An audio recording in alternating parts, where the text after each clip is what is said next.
We have fancy new microphones this morning. It might take just a second for all of us to get situated here. Good morning. Welcome to the Palo Alto Architectural Review Board meeting of Thursday, April 17th, 2025. If we can go ahead and get a roll call, please. Chair Rosenberg, Present. Vice Chair Chen, present. Board Member Adcock, Present. Board Member Balte, Present. Board Member Hirsch. Present. We have a quorum. Great, thank you.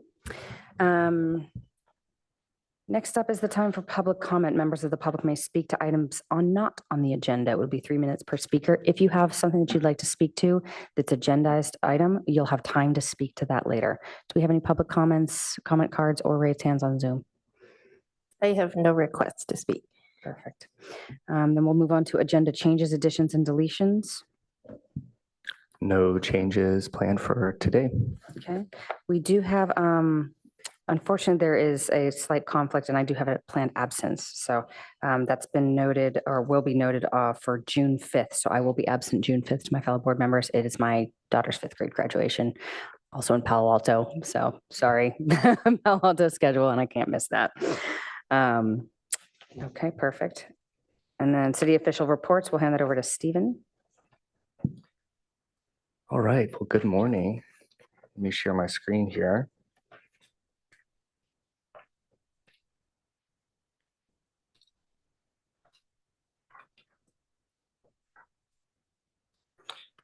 So for some upcoming and recently submitted items, we have at the next meeting, the city garages. So that will be for sign exceptions that will be presented, as well as the girls middle school relocation to the 3950 Fabian Way. There was one recently submitted item that's detailed in the staff report and in the packet. So that is at the Stanford Shopping Mall, and that will be some exterior upgrades to the Ralph Lauren store. And the planning entitlement number is detailed on the screen.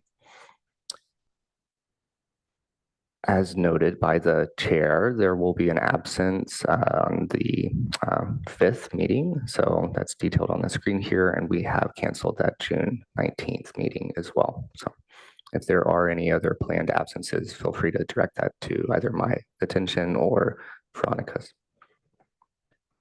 And I just have a few more updates. So on Monday of this week, council approved the 70 Encina project unanimously. We have the ARB awards, the tentative award ceremony on May 29th from 5 to 7 p.m. Staff has been receiving materials from those award winners, and 5 of the 6 have responded. So, and finally, there is the open recruitment for the 3 positions on the board. So that is until April 30th that the clerk will be accepting applications. And there is a tentative interviews with council in May. So I can entertain any further questions. Was there a comment that people who have applied, since there's an extension, they need to reapply? Or could you please clarify that for anyone who may have already previously applied? Yes, so any applications that were previously received were not carried over with this current recruitment. So it would be a new recruitment, and any one that would like to be considered would need to reapply. Great, thank you.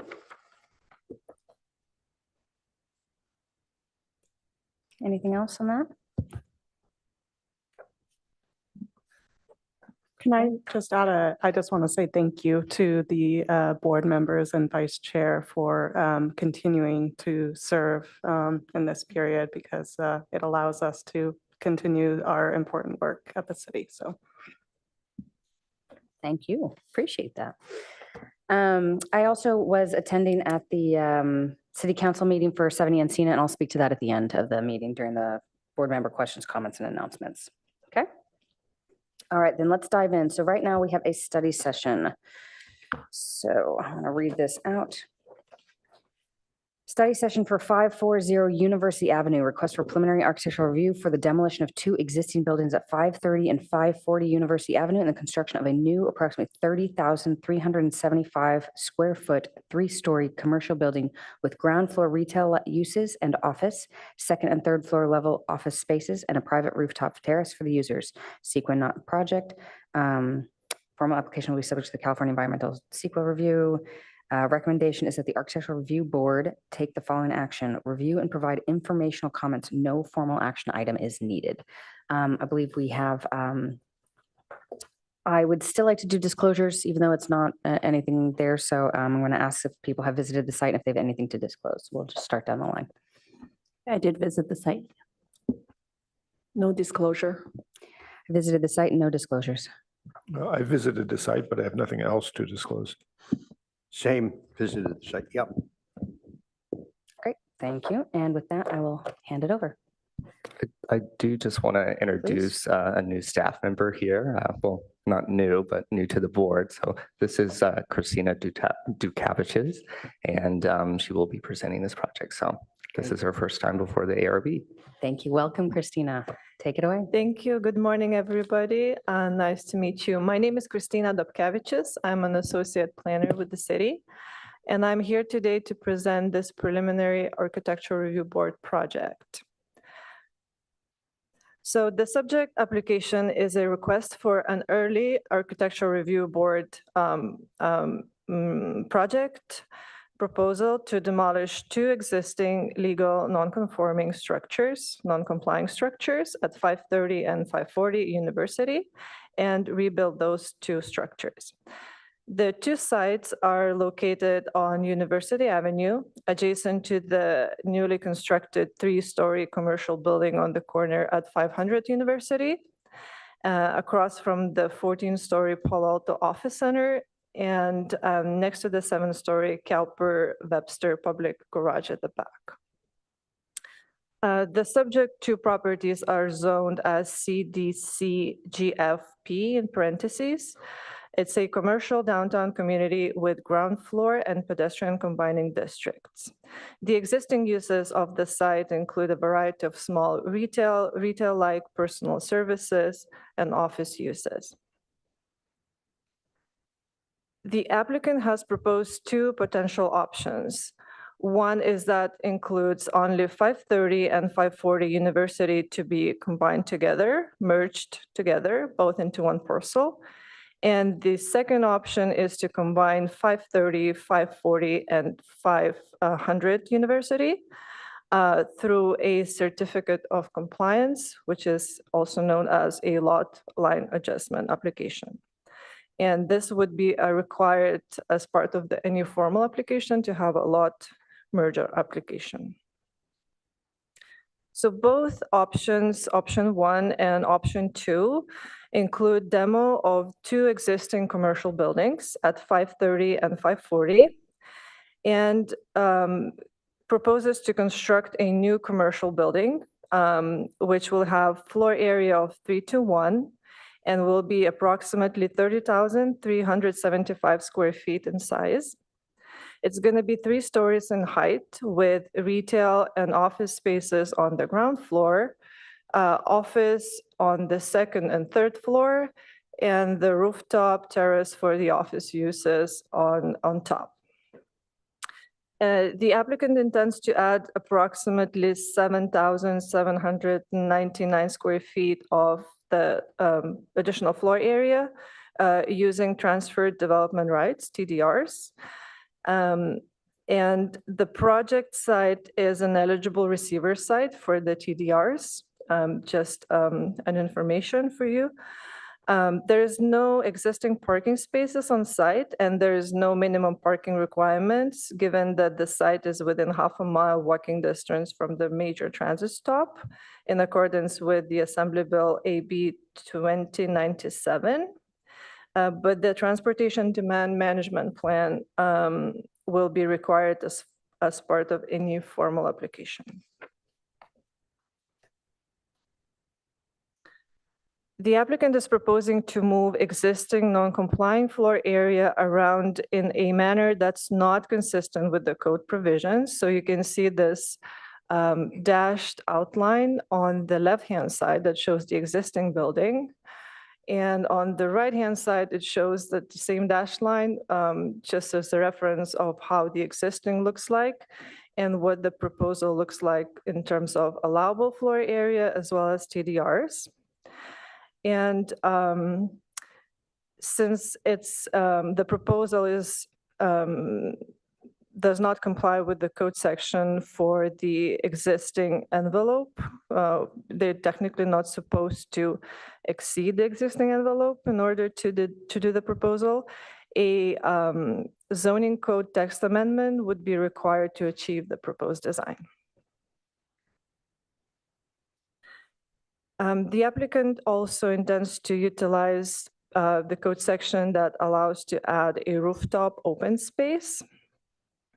However, the proposed rooftop improvements do not appear to align with the requirements, specifically to the required 45-degree daylight plane measured at the edges of the building. The proposed improvements exceed the height of both the existing buildings and the height restrictions in the zoning district, which is 50 feet that's allowed, and they're proposing 57 feet. A conditional use permit would be required for the open space rooftop deck. This is a preliminary review application, so these type of applications receive a cursory review for compliance with zoning regulations and consistency with the comprehensive plan. And at this point in the project development, ARB is encouraged to provide feedback to the applicant on the preliminary drawings, primarily focusing on scale and mass, transition between the properties, relationship to the neighborhood setting and context, pedestrian orientation and design, access to the site. It is recommended that the Architectural Review Board review and provide informal comments. No formal action is required. Thank you. Thank you very much. Appreciate that presentation.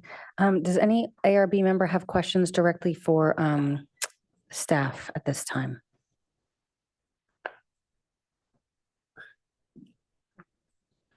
Sure. Could you please explain the thing you started out with, showing relocated use of space from the third floor to the ground floor? Did I understand that correctly? On that side, yeah. Could you explain that more, please? Sorry, can you repeat your question? Relocate So in this slide, I'm seeing a pink box on the third floor of the Right. building being transferred down to the ground floor.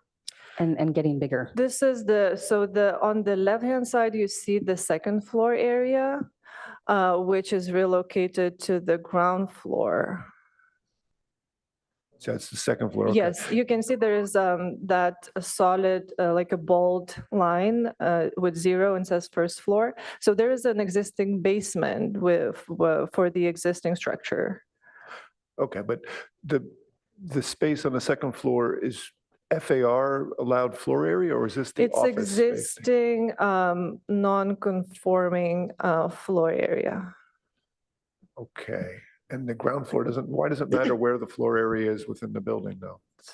So I can kind of add to this. So both the pink and the green on the right side is really the floor area of the project. They are saying that the green would be if you were only doing the allowable floor area, the green is what would be allowed. But they are doing the green and the pink. They're making modifications and keeping their legal non-complying floor area. They're over the allowable floor area.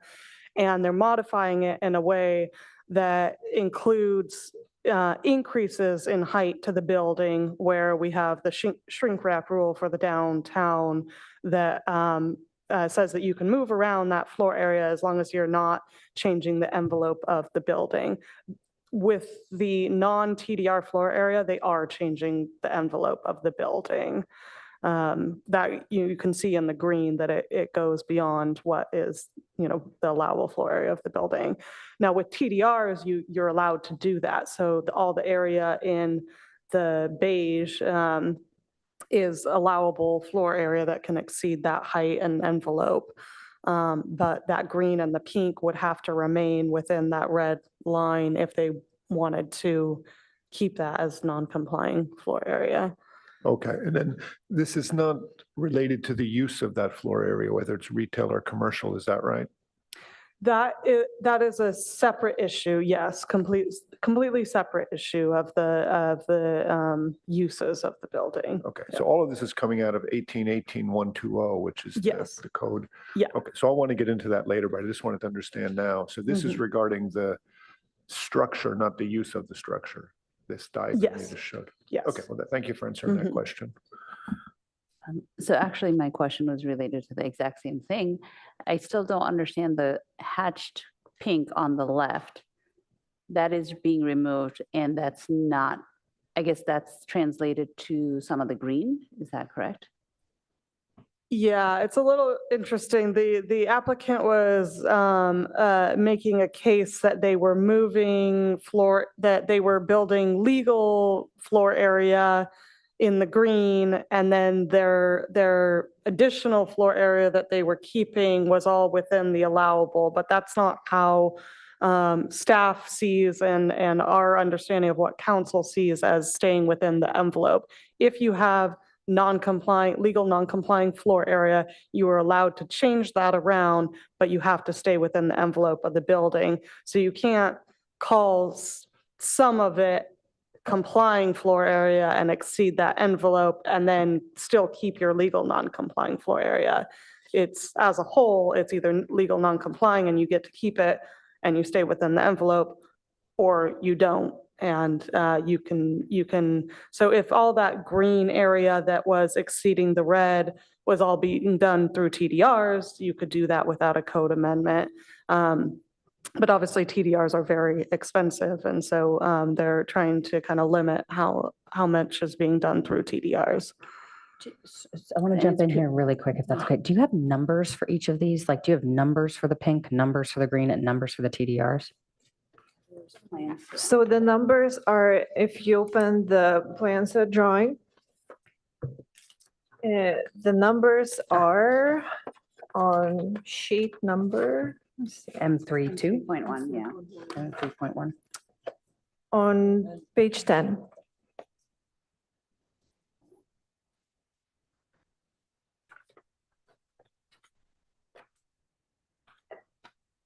Got it. And M3.2 also shows it with the diagram, this diagram exactly. Okay. All right, thank you. Sorry, didn't mean to interrupt. Appreciate it. No worries. So everything in pink cross-hatched on the left is essentially what's green on the other side. It's just outside of the red dotted boundary. Correct. Okay. Correct. That makes a little bit more sense. Okay. And then the zoning code text amendment, can you elaborate on what that, like for the applicant, what does that mean? What would they have to do for the zoning text amendment? And is that applicable just to this project, or if the zoning text amendment happens, then other projects can use it too?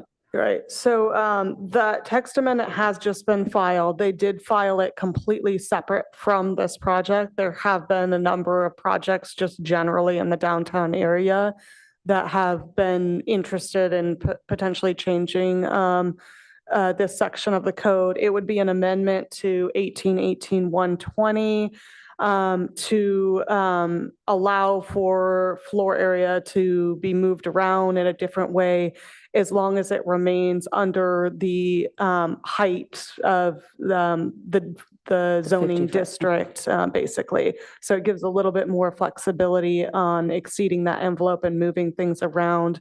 In particular, there were other projects that have come forward even to council through pre-screenings that were interested in not even increasing, just increasing the height of the building for like the ground floor retail to like be able to have a higher ceiling, But even that wasn't, within the bounds of what the 120 allows. And so it would give more flexibility on that. That's the goal. So. Okay, that makes sense. Mhm. Thank you. So it will start with a pre-screening in front of council as the first step of that, to see what council's interest in modifying that code is. And if that gets approved, then what you're saying is non-conforming here would then conform. If an ordinance passes ultimately, then they would be able to do the project as proposed. So there's a few steps that they have to take to make this project work. Yeah. Okay, thank you. And the text amendment would be specific to this project, or is it an amendment to the entire code? It's point the blank? amendment, it's an amendment to the entire downtown code. Whenever we make text amendment, it's applicable to any any part of that zoning code. It wouldn't be project specific. So it's a heavy lift for this project, isn't it? Yes, yeah. Okay, thanks. Mhm. Could you, Oh, go ahead. thank you. Could you please tell the difference of those two scenarios? One is combining with the 500 university and the other is without. So other than the firewall requirement, is there any other difference, say, processing, the permit processing or any other restrictions? The processing, so the process would be the same. Both option 1 and option 2 require lot merger application, so the process would be the same. Both projects would go through architectural review board. We'll need the CUP for the conditional use permit for the rooftop.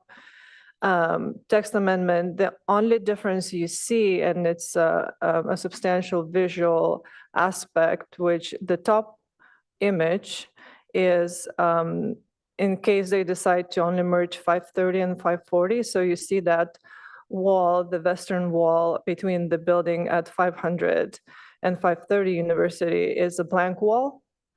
And so if they merge 3 properties together, then they can resolve the architectural elements of that wall and make it more pedestrian friendly. We'll have more glass and visual interest. And I would just add that, the type of mapping process you would have to do would be the same no matter what. But everything would be based on the larger parcel. Now, when we do, floor area ratios, lot coverage, and everything would be based on the larger parcel. The data that was provided as part of this application was based on just 530 and 540. So we would have to update that zoning code. Now, 500 University is a fairly recent project, so presumably if that's code compliant and these are code compliant, then that shouldn't be an issue. But we haven't fully done that analysis in that scenario yet. This is a silly question, but I'd like to make sure we cover the space. All 3 properties are owned by the same owner, correct? Yes. Thank you. And for the firewall requirement, is it like within 3 feet from the property, or what's the requirement, if the wall sat back? Yeah, it would be 3 feet setback from the property line to Thank be you. able to have windows. Thank you. So this whole presentation, the exterior elements that you see on the university will be changed in some way, or is this being presented as part of the picture here? How does that work? So the exterior is, those 2 images represent the interior property line. It's not facing University. It's between the 500 University and 530 University, where they're proposing a pedestrian access to the garage space at the back. So these 2 elevations are not facing University. They are interior elevations. Oh, Does that clarify your question? I guess I have to check the plans, but okay. There's kind of a pedestrian path that goes down that alley that goes to the garage, basically ends towards the parking garage. right now. So this would kind of like open up that pedestrian access area. If you look at the front cover sheet, right there on the front, there's that big brown blank wall right in the dead center. That's what we're looking at. Connecting element then is in the rear of the building. Is that what you're saying? That when they connect the two buildings together? it The won't- connection, there will be no like physical connection. Buildings will not be joined together. The properties will be joined together to form a larger parcel, and that the space between 500 University and 530 or 540 University combined together will be addressed in terms of adding additional landscaping, additional glass, making it more pedestrian friendly. Oh, yes, okay, fine. Mhm. Is there this connection to the garage? There's a separate one at the end of this building as well, isn't that correct? Or maybe it's one. Yes, that's one- correct. Yeah. So is this a map? I don't know why this isn't working well. I mean, is it a required city connection to the garage? No. No, No, this is still private property that goes through there. Yeah. Okay. And it won't be closed off in any way? Made, the connection will be there, but the elevations will look Will change. differently Mhm. depending on which option they're gonna go for. I see. Could you please clarify the firewall requirement again? So for the south elevation that is facing the garage, it seems like some of the, when I look at the floor plans, there is no dimensions, but it seems like the glazing is quite close to the property line. But that's, if you see sheet A 2.3. I mean, you can have fire rated like glass that like doesn't open on the property line if that's maybe what you're looking at. I'm not sure.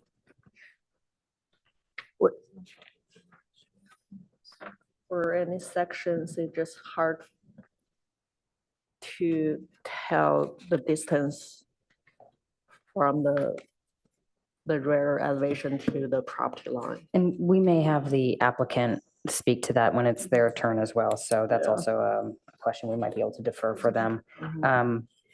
To the fire rated wall code though, however, it needs to be 3 feet from the property line and then it's a fire rated wall or fire rated assembly. Is that correct? Just to confirm that the dimension is 3 feet. Sorry, I believe it's 3 feet. If you're going to have openings, it has to be 3 feet from the property line. Okay, and looking at sheet M 5.1, sorry, it's really tiny, so I'm doing my best here, but it looks like the distance between the property line and the fire rated wall, there is a little bit of one, so I'm curious if you guys have that number, and if not, I'll defer that for the applicant. Sorry, they're looking up something, so I want to give them a minute. M 5.1, yeah. It's like a teeny tiny little number there that I'm having a hard time reading.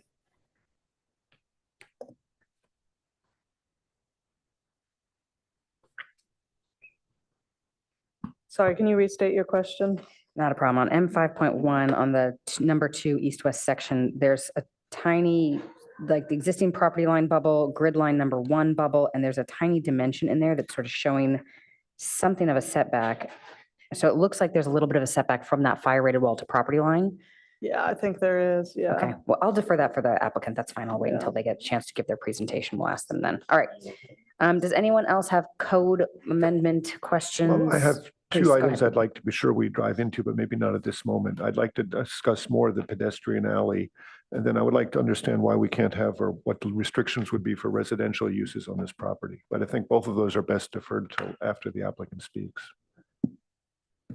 Okay. All right. Thank you guys for your time and questions. At this time, we'll turn it over to the applicant for their presentation. Thank you.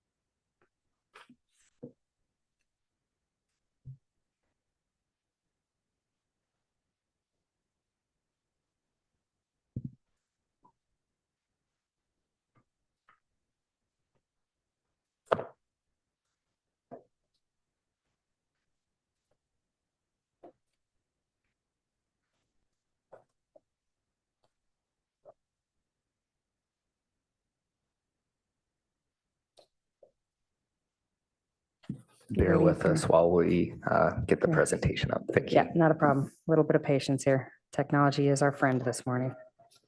Not a problem. And just when you are ready, you'll have 10 minutes to speak, and please state and spell your name for the record.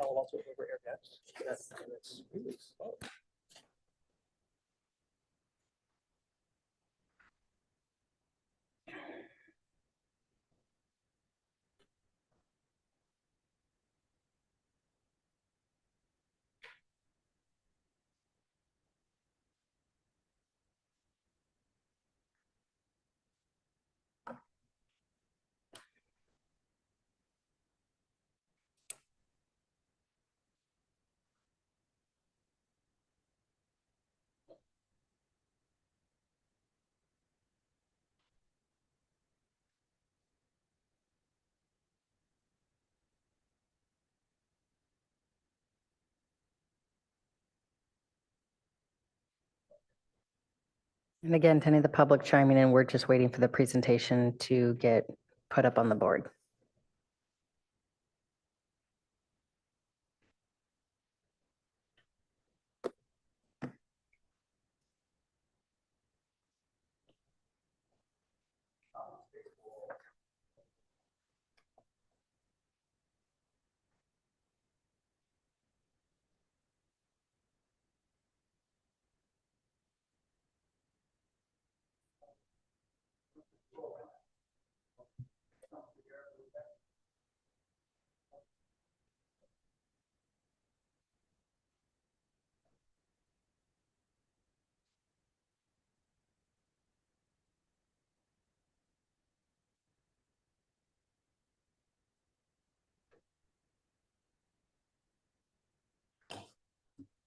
Okay, my apologies. Not a problem. Good Thanks very morning. much. Please state and spell your name for the record. You'll have 10 minutes. My name is James Stephen, Principal at Form 4 Architecture. Good morning, board members. I am very excited to bring this project proposal to the ARB on behalf of the Theuts brothers. In this post-COVID economy, it is a rarity and a treat to bring in a new building. Our client, John Schenk, could not be here today, but is here via Zoom. With me is Ken Hayes, consulting on the FAR analysis for the project.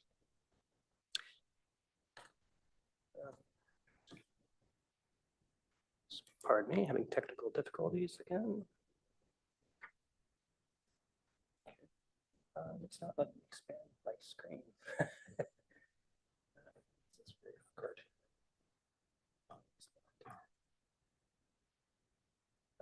Okay, I'll just bear with me. This is okay.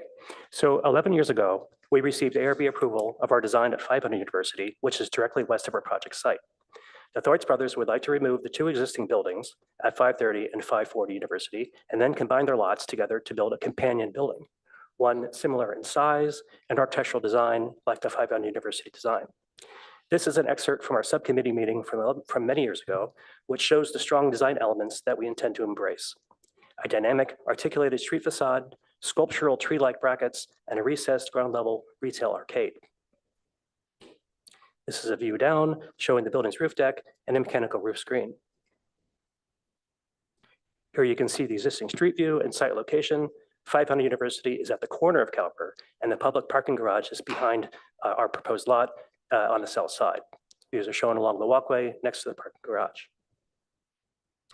Like its neighbor, the proposed building is a 3-story mixed-use occupancy, ground floor retail, office lobby, and some office space facing south away from University Avenue with upper levels as office and a roof deck for the building users.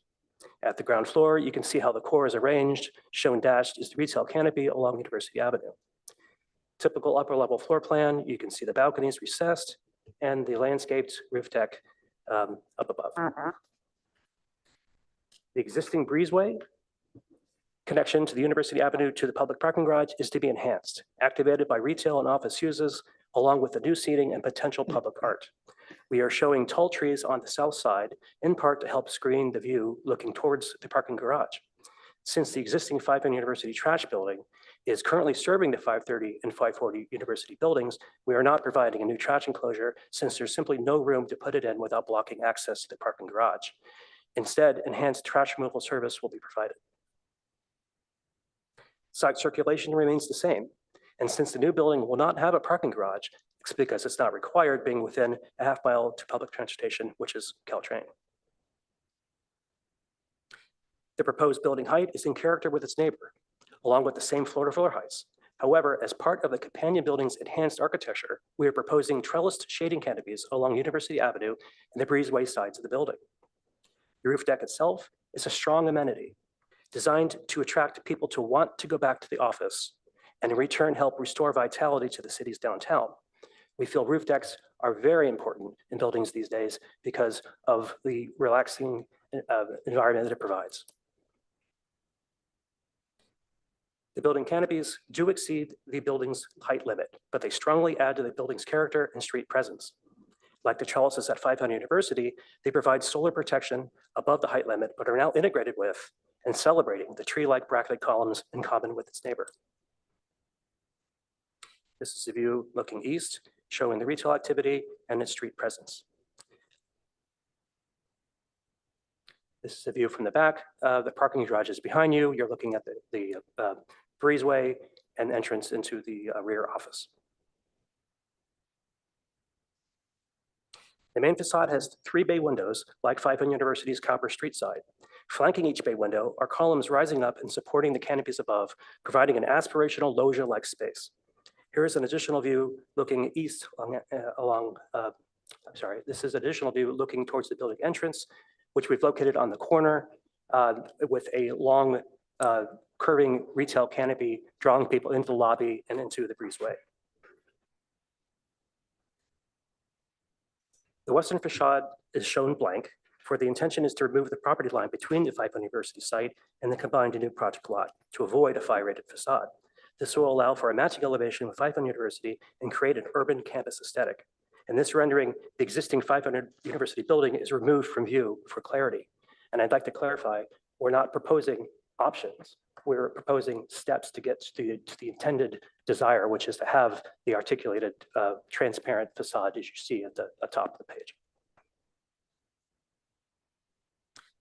Building materials are the same as 500 University with some new wood accents at the canopy soffits. All materials are rich in quality for a timeless look. That's our project proposal, and we would love to hear your comments. Thank you very much. All right. At this time, we also need to have public comment. Yes, I have one from Faith.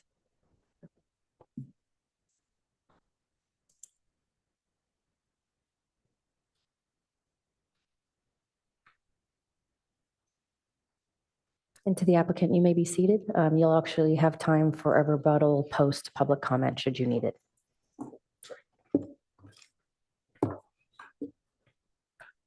Thank you. Yes, good morning. Good morning. You'll have 3 minutes to speak. Please state and spell your name for the record. My name is Faith Brigel. I have a building quite close on Byron.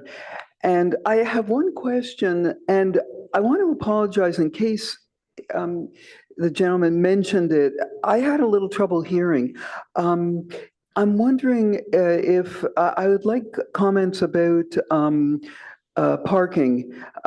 Is a garage basement going to be built, or what will accommodate, the extra demand for parking?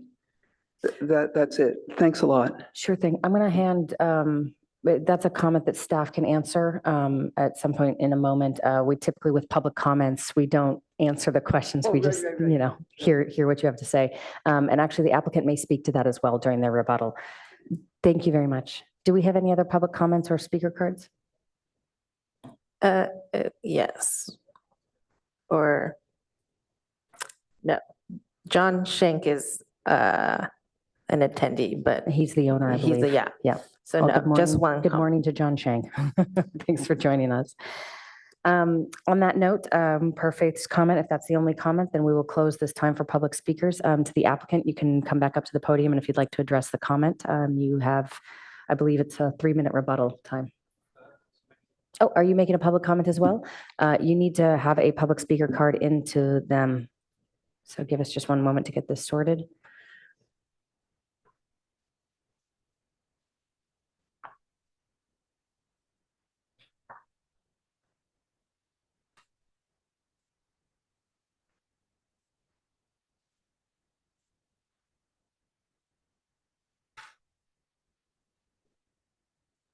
So one other speaker, Jack.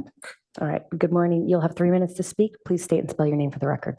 Hello, my name is Jack Norman, JackNorman. I also have a quick question. I know that the city council has been prioritizing residential buildings in Palo Alto, and especially considering the city's jobs housing imbalance, I was wondering how they predicted this project to affect that, and what you were considering when it comes to how this would affect Palo Alto and their housing. So that's my only question. Thank you. Thank you very much.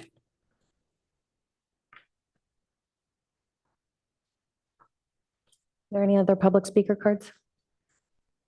No, just the two. Perfect. Okay, at this time, we'll hand it back over to the applicant. You may come back up to the podium. You'll have 3 minutes to rebut. So please feel free to address the two items that were posed towards you guys in public comment. Sure. Thank you. We are not proposing a underground parking garage since the site is within a half mile to Caltrain. And we did look at residential for the site, but it wasn't economically viable. And so there is interest for an additional office building for the site.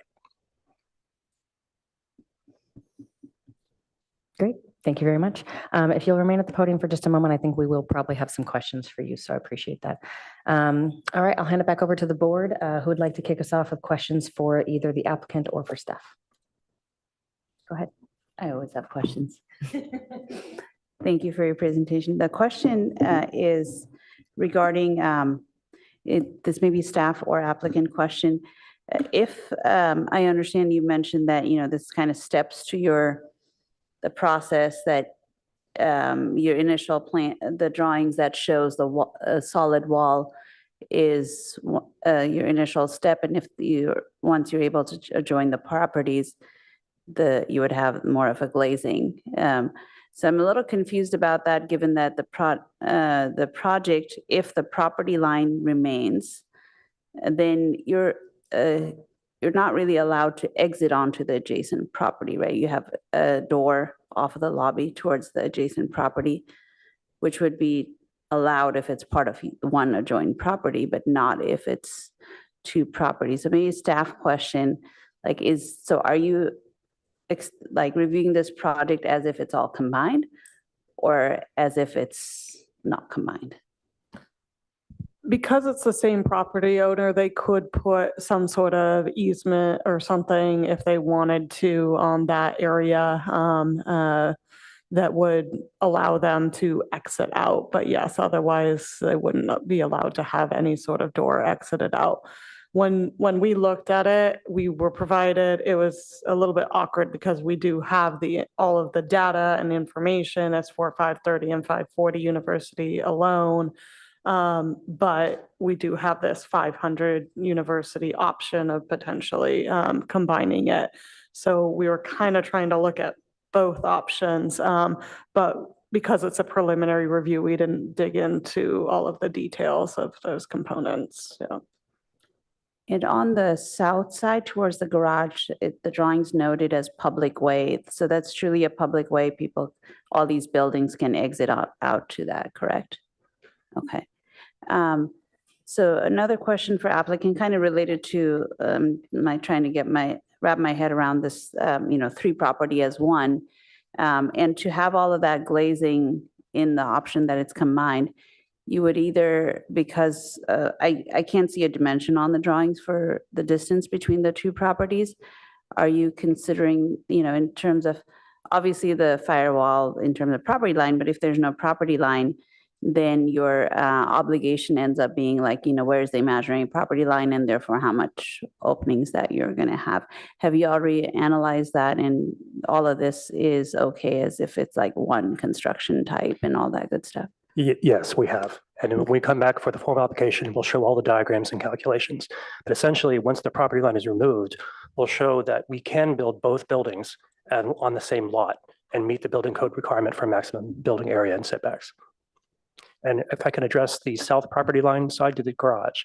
So we again have done the calculations and we've positioned the building wall so we meet the maximum amount of openings unprotected.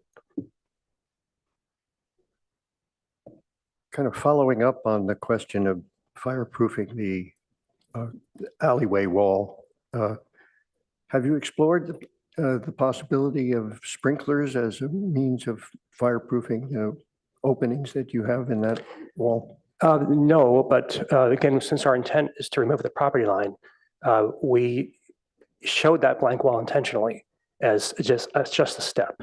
The intention is to remove the property line and develop the beautiful facade that you saw a few minutes ago. And that allows for unprotected openings because we're going to combine the lots and show the distance separation that's required by code. If it's all right, I'm going to jump in here really quick. It sounds like, so you're showing this as sort of option 1 and option 2, but really the It's not. option, it's not. It Not- really is just, you guys are going to move forward with that. That's So why would you need that blank wall? Is it just, right? I mean, why even show it? If the intent is to go all the way and combine all Right. 3 lots, why even bother showing it? I Right. guess is the question. It's a step. And we didn't put any design into it because we knew that we weren't going to go there. Got it. So Right. We satisfy the building code first and Right. show, if we get approval, we go to the building department, we show we can build this wall. Yeah. We can meet all the requirements. However, the intention is when we go for the formal application, if you all approve the new facade, the alternate facade, let's say, as a condition of approval, right, we would do that facade and we would go into the planning building department permit process with that intended facade. So I guess my question is, so you guys are not going to combine the lots until you basically have ARB approval that That's that right. facade could be allowed? That's right. That's right. Understood. That's Okay, right. so you're That's basically right. having a backup plan, but the intent is this way, Right. but you don't want to combine the lots unless. That's right. Got it. Okay, understood. Thank you. Could we then discuss this pedestrian alley? It's clearly a public benefit. It Yes. seems to clearly go across your property. Is there an easement on your property to allow that alley? No, it's There's not an not. easement. It's just, it's a wonderful thing we thought many years ago to give to the city, that access direct to the parking garage. And is there any intent to place an easement for future use to prevent that from not being that way? Once you remove the property line, there's a lot of other potential development you could do that would eliminate that alley. For that, I'd have to discuss with my client. Okay. So again, right now, there is no easement or That's plans correct. to put that easement in That's place. So correct. it's strictly provided as a goodwill gesture, Yes, basically. that's exactly it. Okay, thank you. My next set of questions is on the FAR, but maybe we don't want to go there yet, or? I can ask one other, maybe less major question. The building height, I know the max allowed is 50 feet, and because of the canopies, we're getting to 57. I guess, question to staff, what's the process for allowing that? Or like, how would that happen? So if they want to do the rooftop, they can go over the 50-foot height limit for all those elements like the staircase, elevator to exceed the height, but not for those canopies, because those have to comply with the 45-degree angle that's measured from the building wall at the deck height. So those features, the canopies are encroaching into the daylight plane. Yeah, so to be clear, they can have canopies that exceed the height. It's a conditional use permit to allow for, and it's only on buildings that are legal non-complying for floor area that you can do this. But as Christina mentioned, if you are doing that, anything that exceeds the height has to be set back from the property line. So it has to meet a 45-degree angle from the deck. And the intent of that code when it was written is that council wanted to allow for larger buildings in the city to still be able to have these roof decks, but didn't want to add to massing of these existing buildings. And so they wanted things to be set back if they were going to be added, so that people can still enjoy that area, but people from the pedestrian right-of-way didn't necessarily see all the additional kind of massing of that. In this scenario, this clearly is not meeting those requirements. And we wanted to highlight that in the staff report because it is such a kind of critical piece of the architectural design of this building. So. And there's no path to allowing this. It's not part of conditional use permit that would allow it, so we should take that into consideration. There's no path to allowing it except they could explore a design enhancement exception, but I think it would be very difficult because, when you're making the findings for the design enhancement exception, it has to be consistent with the intent of the code. And the specific intent of that code when it was written, because I was around when it was written, was to ensure that it wasn't adding to massing. So I think it's a potential option that could be explored, but yeah. On that, sorry, do you want to go ahead? So Okay, sorry, mine's directly related to this. On that note, to the applicant, it's, I'm looking at sheet A 2.4, those canopies are right at the front facade of the building. Was there ever discussion, and I understand architecturally why, the columns go up, they explode into these beautiful things. I get it.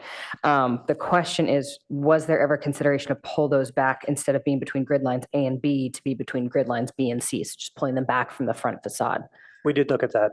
To be honest, we felt it was a much more interesting and dynamic facade when they were front and center. And again, that looking up at the rooftop and seeing the canopy is very aspirational. And we felt that was really needed in this facade. And it brings a life and a richness to the building by having it front and center. Got it. But to staff, there's not a clear path forward for them to be able to do that. Correct. Okay, understood. Okay, thank you. Go ahead. a question regarding the existing building. There are canopies on that building as well. Are they fitting into the 45-degree angle to the rooftop elements that? Sorry, which, are you talking about 500 University? Yes, 500. So that's not using that code section. That's just, maybe, Ken Hayes, were you the architect for 500? That was me. Oh, sorry. Oh, That was me. sorry. Right. The trellises were set back, but we did have a large stone armature that goes from the front into the back that exceeded the height limit as well. And I can call that. Was it through a DE?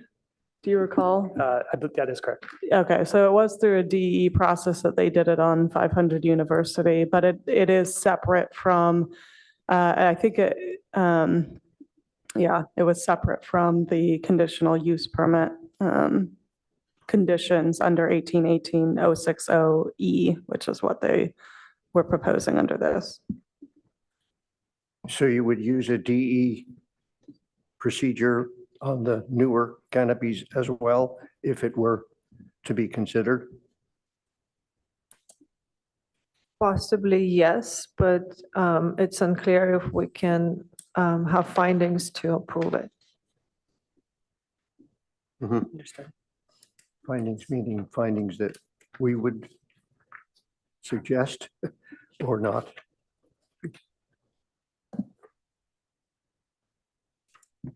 I believe it was stated already that for those DEs, it is for the intent of the code. And this would be kind of hard pressed to meet the intent of exceeding that. So It also looks like the 500 one is below the 500, below the 50 feet, but I don't see anything with dimensions that would confirm that.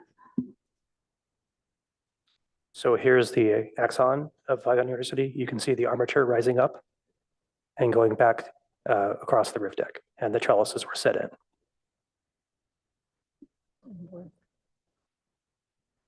So those trellises are respecting the 45-degree angle? Those trellises are, yes. Understood. But to be clear, that was done kind of separately before this code was written, this 1818-060E. So I think that there might be some code provisions that we could explore for architectural features or similar that we could look into as potential options. But it would be dependent on kind of how they proposed to do these features. Because it's the stairwells, the trellises, the elevator, all kind of exceeding that height limit. Okay. Peter, I would love for you to dig into, actually, Ying, she's been waiting really patiently. I apologize. And then I'd love to hear Peter's Promise this will FAR. be my last question. So, is there any restriction there for the ground floor canopy? It seems like it's projected 11 feet over the property line. So is there any code restrictions for that? Like how far it can go? See So the feature. canopies cannot extend over the property line unless Public Works allows for that and there's a permanent easement for it. Which, we do have a number of buildings that have that existing. But they generally are not supportive of new encroachments. But ultimately, it would be a determination from Public Works on whether they would allow for that. Yeah, because this is like emphasize the entry and it's a design feature right here around the corner. So, okay, thank you. Is there some fire department regulation about that? And have you kind of explored that? We haven't explored that. It would be something we'd have to consider as part of the formal application, but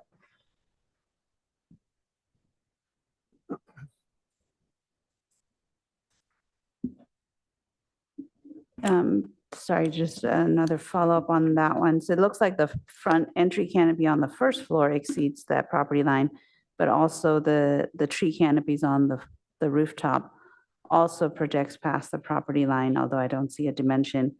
And looks like that was also the case for 500 University. Is that correct? That's correct.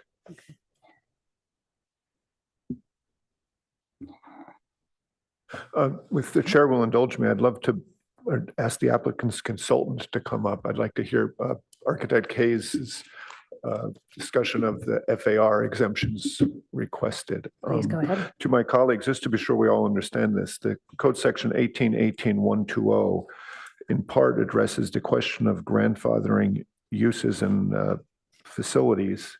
So when you tear down a building, it allows you to rebuild it. And in here, the language, I'm just going to read this so we're all clear. One of the conditions that you have to meet in order to be allowed to continue non-conforming use or reuse in non-conforming spaces, it shall not result in an increase of the height, length, building envelope, building footprint, or any other increase in the size of the improvement. So Architect Hayes, what convince us or explain to us why you think that should not apply here the way it seems to in plain language? We've Ken had this Hayes, discussion Hayes before. Group So Architects, thank you, Board Member Balte, for the opportunity. Going back just a few months, we came before you with an application for a building over here on Ramona Street. That's the owner that we've actually made the application for the text amendment with. So the text amendment would apply throughout the CDC zone and was not specific to this project. We actually prepared this FAR Tetris diagram to try to figure out a creative way of working with the shrink wrap rule. The shrink wrap rule basically goes a little bit further. There's another sentence after that that says, for the purposes of this sentence, or for the purposes of this section, building envelope shall be the physical three-dimensional sort of volume of the existing building. So by default, if that sentence you just quoted, a use. Very good point. it does apply to both. Yeah. There's been legal discussion on that, and it does apply to both, yeah. Yeah. So anyway, I don't think that this change that took place in 2015 is good for the future of downtown Palo Alto. And I've been trying to work with staff on ways to work with it, work around it, or get rid of it. And so this is one way that we think makes sense to work with it. So we wouldn't do the text amendment. We would look at every single project. So if you have a building that is more than a 1-to-1 FAR, and if it has a basement and a ground floor, it's more than 1-to-1 FAR in the downtown, you are legal non-conforming. you would not be able to replace that existing floor area unless you matched the existing building. You could change it from one style to another, but you got to match the existing building. We did the design within reach building in the downtown here.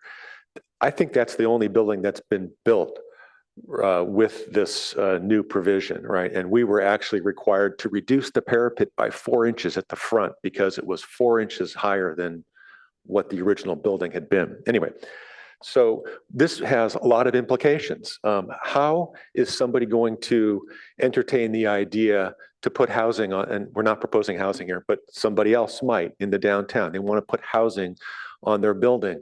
Well, we all know that the engine of the economics of these buildings is the office space, right? So if somebody has a 2-story building and they want to add housing to it, tear the building down and add housing to it, they can only do that if, number one, they want to put back their existing floor area, because 5,000 square feet is, $7.5 million or more of value. And so they're not going to want to give up that potential value to add 3 housing units on the 3rd floor. The only alternative would be to put the building back exactly like it was, 2 stories, match that footprint. And so you might end up with, like over here, 10.5-foot floor to floor heights. And that's not sufficient, obviously, for new retail or even office where we are today. And they're not going to want to do it because they're not going to want to get rid of the 2nd floor or buy TDRs if there are even any TDRs to buy. And TDRs go for about $400 a square foot. So they're very expensive. And, so if I was a building owner in the downtown, I would be really, upset about what happened in 2016. And no one seems to be addressing this except yours truly. I think it's something that really needs, I think support from other members of the community to come talk about it, because I do believe it's going to prevent small housing opportunities from happening in the downtown. So anyway, so this is a diagram. The code says you can replace your floor area provided that replacement doesn't exceed the height, extend the footprint, shift the building footprint, or violate the building envelope of the existing building. If you don't do that, you can put the floor area back. Oh, by the way, these building owners are all paying into the downtown parking assessment district, most likely, for much of their floor area. So not only would they lose their floor area, but they're going to lose, well, they can keep the parking, but they no longer need the parking if they get rid of that floor area, yet they're still assessed for it in the assessment district. And so it's a bit of a taking, in my opinion. So anyway, this was a way of us to say, how can we work with these existing buildings individually, not change the zone, the code, but figure out a way to always move existing floor area down.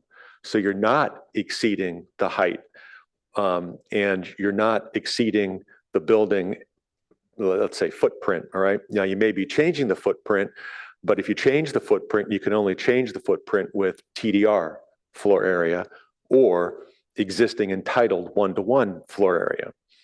So these diagrams are trying to show, we've got, take 530 University, you have a 2-story building. We're going to get rid of the basement because it counts against you and you can't move floor area up. As soon as you move floor area up, the city says you're increasing the height of that floor area.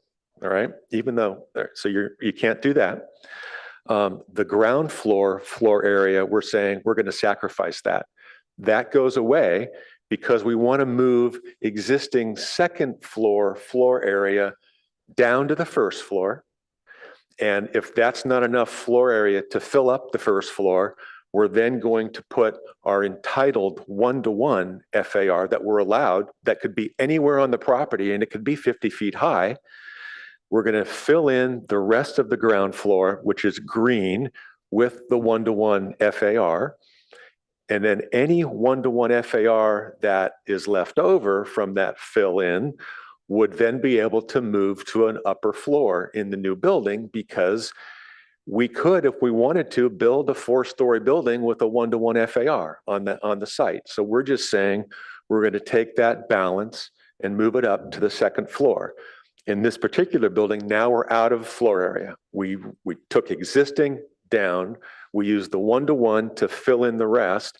And now to do the 3rd floor, we've got to use TDR. And with TDR, you're just limited by the 50-foot height limit in the district. So that was the purpose of these diagrams. We met with staff. It was too complicated to, it was just too complicated. And so we've decided now to submit a text amendment that would eliminate that section and go back to how it was before 2015, because I can point to 10 buildings in the downtown where we were able to reuse existing floor area that they're paying in the parking assessment district on, reuse it and put it anywhere in the building. And in 2016 that changed, or 2015 that changed. So thank you for your passion there, Ken. I hear you. If you could, are you proposing a text amendment for the uses part of this or the facility? It would be for both. It would be for both. Yeah, I think this section is sort of comprehensive. And then this is a hypothetical, but would you support it if it were not for the uses, only for the facility? I would, yeah. Okay. And then would you support it if there was some parallel clause requiring or addressing the residential question? If you want to keep this floor area, you must add residential. Another 1.0 FAR, say. What's your take on that idea? No, I still think that would be unfair because not every property, and I've done a drawing that evaluates every property in the downtown. Where can you put housing?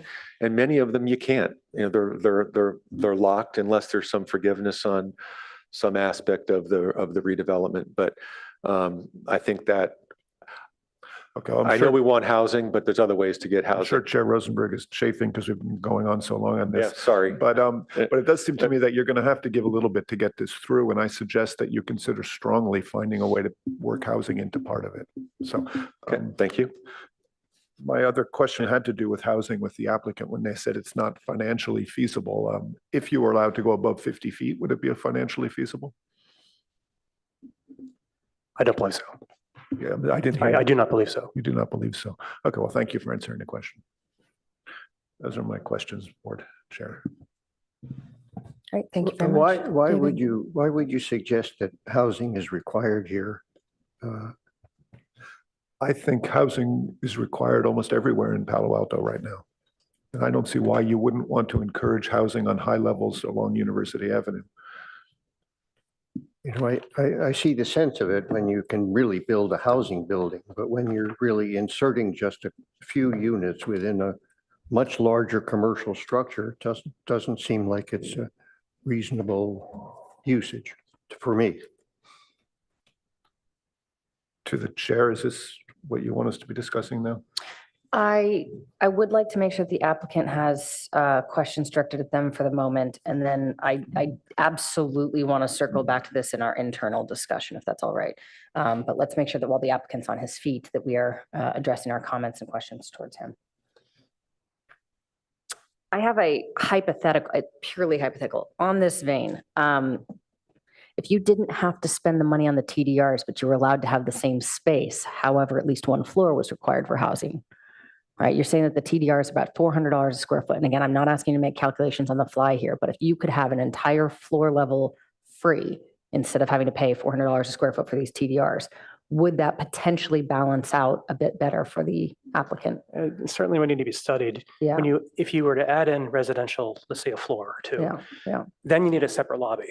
Right, and a separate elevator, because you don't want commingling happening for security and just for privacy. Fair enough. The lot is not very large, so it takes a bite out of the usable floor space. Understood. So it would have to be studied. Okay, great. That's a totally appropriate answer, and I appreciate the insight. Not to mention that, the mechanical issues that you need for an apartment are extensive and difficult to put into a commercial building.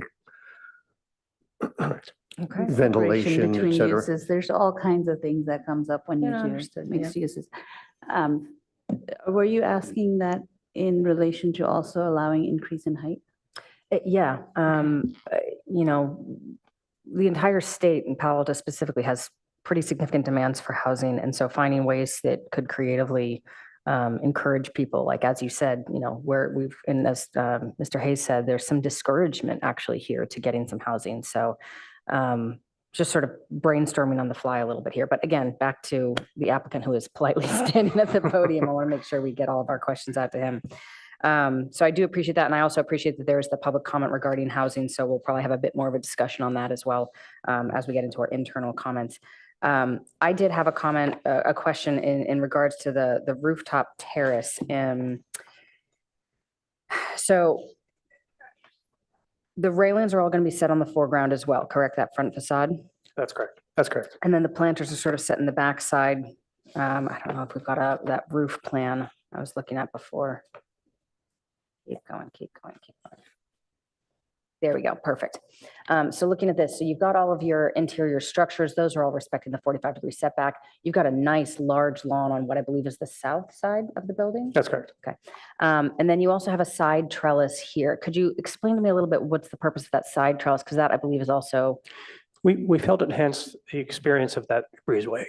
Okay. Not having it made the building look just too, well, not as interesting. That's a little more unfinished. Okay, yeah. Beautiful. And then bringing the railings all the way to that front facade, it looks like they even jog out and follow those ins and outs of the bay windows. That's correct. Okay. No safety concerns, no anything like that? No, they all be designed to meet code. Perfect. Okay, great. Does anyone else have any other questions at the moment? I'm a little bit anxious to turn I this have back just to a general question here is Ken's explanations were incredibly detailed and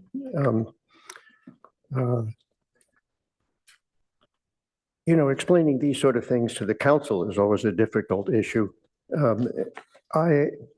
Is the city prepared to move with these ideas that are part of this? Is it no resistance so far to this? Or let me say, is it conceivable that all of these could be done? So staff is not like endorsing anything at this point. At this stage, we're simply bringing, they have filed completely separate from this project, a text amendment to bring forward for council's consideration as a study session, Good. just to get initial feedback. So we're not endorsing or supporting anything or otherwise at this time. We're simply looking for council's guidance on, that. And it covers everything so far, or Ken can answer that.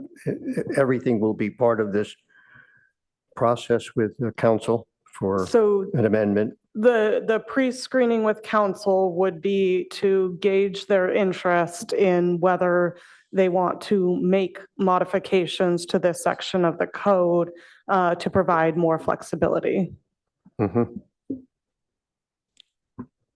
And so it's up to sort of legal to be part of that presentation too, then, I guess, as to what it means in terms of the changing of the language of the code.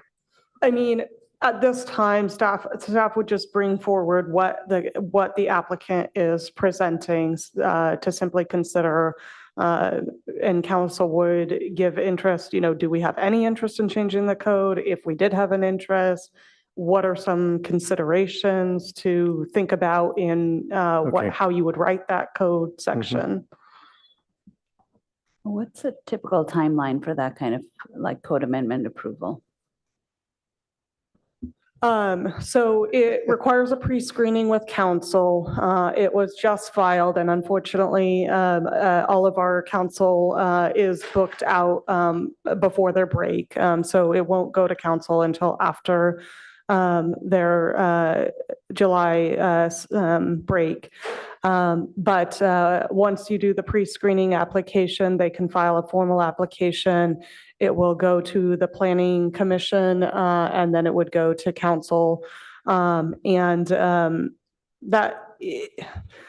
I think, timeline wise, you're probably looking at maybe 6 months. It really just depends on the CEQA. I think staff would really have to take some time to analyze how is this going to affect, all properties in our commercial downtown, like how many properties would be impacted, and what are, understanding the full kind of scope of what it would mean for the downtown area.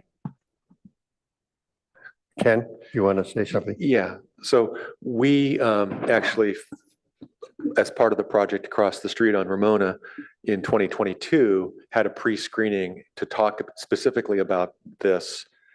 But just for that project, it wasn't sort of a far-reaching downtown text amendment, right? It was just going to apply to 616 Ramona.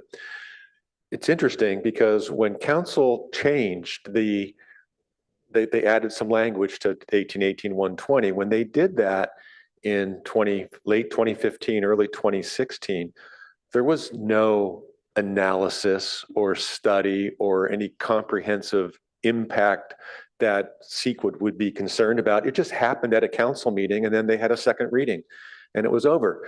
I don't know why it can't go back without having to go through this lengthy process. I mean, it was, in my opinion, a mistake. They didn't understand the implications of, and now I'm going to get myself in trouble. But anyway, they didn't. No, Ken, I think they were trying to clarify what they thought was already established policy. That could be, yeah. But I could point to. You and I were both there, and that was their intent. 10 buildings in the downtown. Well, it was in reaction to something across the street. That you did. No, I did not do it. No, All it right. wasn't. No, it was 261 Hamilton. Okay. Well, Anyway, I think that thank it's you. also, this is an opportunity for, if adjustments need to be made to code, this is a valuable time for you to bring that up with city council, to use this project to sort of, further that agenda to some extent as appropriate. Going back to the project at hand. I did have a question, and hopefully this will be the last one and we can wrap this up and then turn the discussion inward. On M5.1, looking at the sections. So there's an existing basement on the existing properties, correct? One of the two? That's correct. Okay. And the 500 University has a full 2-level existing basement, correct? That's correct. Okay, and there's no intention of expanding that over, there's no, I guess the question would be, is there any, if you are combining this, let me get my pen up here. If you are combining this, is there any thought of maybe extending that portion over to give yourself some access to between the buildings? Would there be any intent to do that and actually combine the buildings since you're combining the lots? Or you really want to keep these as 2 separate buildings? The client would like the option to have those as separate. We don't know if they're going to be the same tenant or Okay. different tenants. So the proposal is no parking garage. Got it. And fully separate, not combining anything. Okay. So even though this parking garage, and it looks like the property line's right about there where that pink line That's right. is. That's And right. so the underground parking from 500 goes all the way and touches that property line. That's right. Got it. So even though there's that nice breezeway between the two, it really, they're already built out to that underground. Right. Okay. Right. Understood. All right. Do we have any other questions about facade materials, anything like that? Yeah, you're on. Oh, actually, maybe you're not. You're muted. The button on the screen.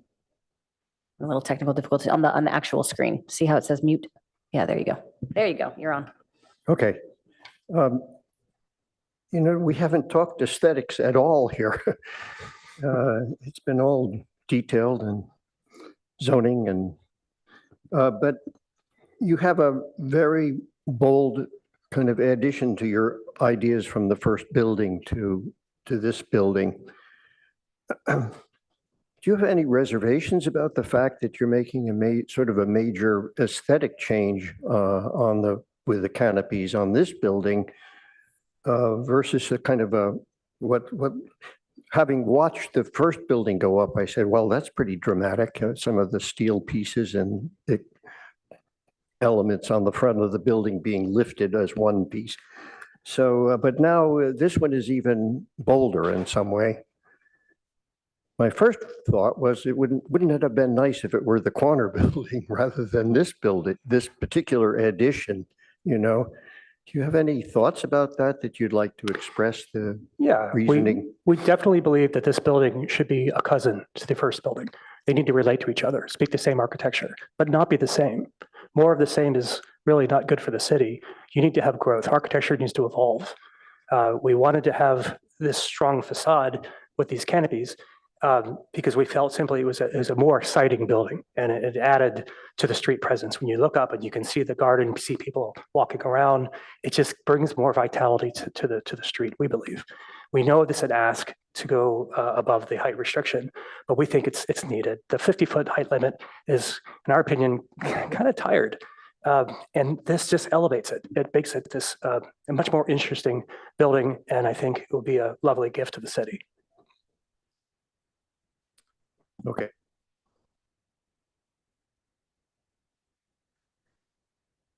I have no questions on material because I think it's actually quite nice that we already sort of can see with the next door neighbor what the cousin building, a lot of what those materiality will be. So I think that also might be one of the reasons why we have more limited commentary on that today. And of course, the whole concept is why get into the details if the whole project can't be built to begin with. So unless anyone has anything major, I would like to turn the discussion inward and allow the applicant to sit. Anything else? All right. Thank you very much for your Thank you for your presentation time. and your answering of our questions. Appreciate it. You can have a seat. All right. I would actually, if it's all right, I don't typically do this, but I would like to look at Peter and have you start digging into this floor area.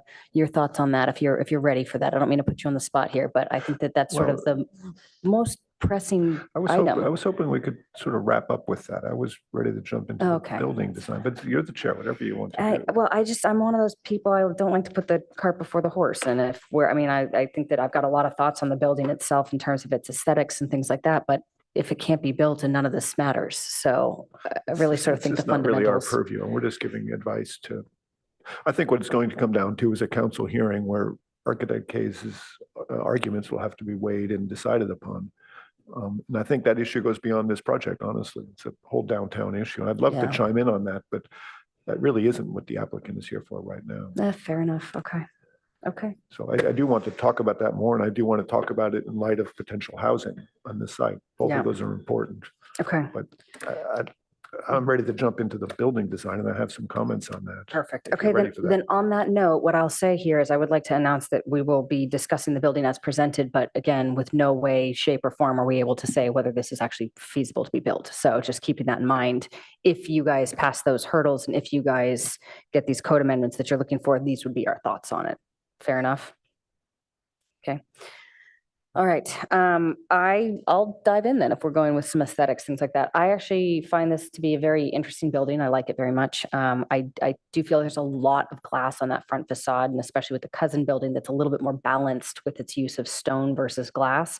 So I would like to see maybe a little bit more introduction of the stone on the front facade of this one. But I love the verticality of it. That being said, I do think those canopies are wild, bold, and very interesting. They are bold. So it is one of those where, of course, when I put my hand over it and I remove them, the building doesn't sing the same way, right? They do add a lot.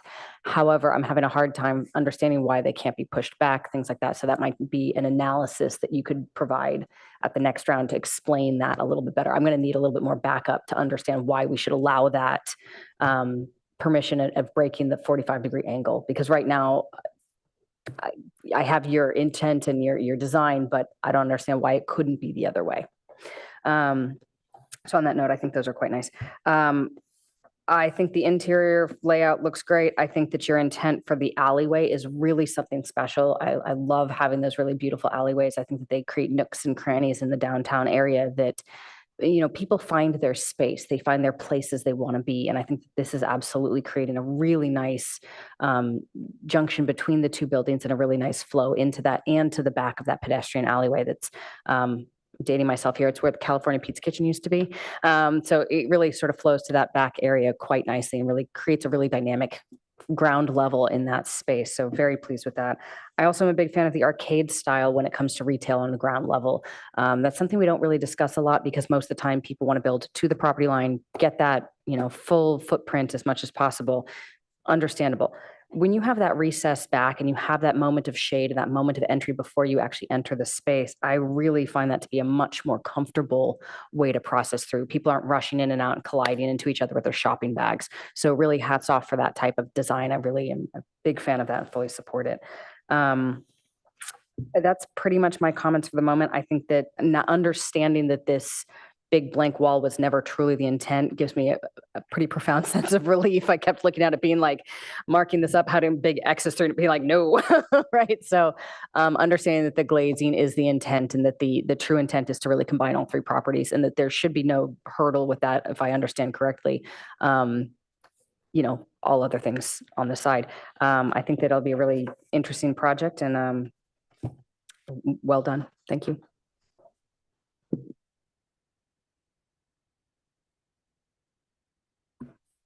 You want to go next?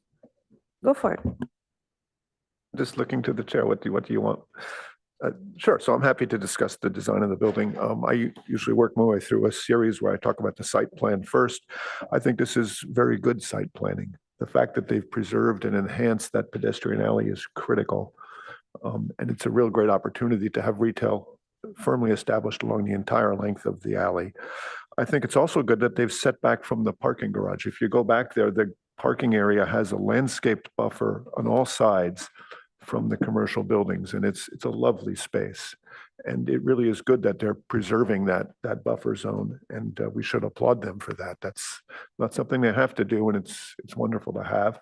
I'll throw in on the side, it's a great place for a residential entrance.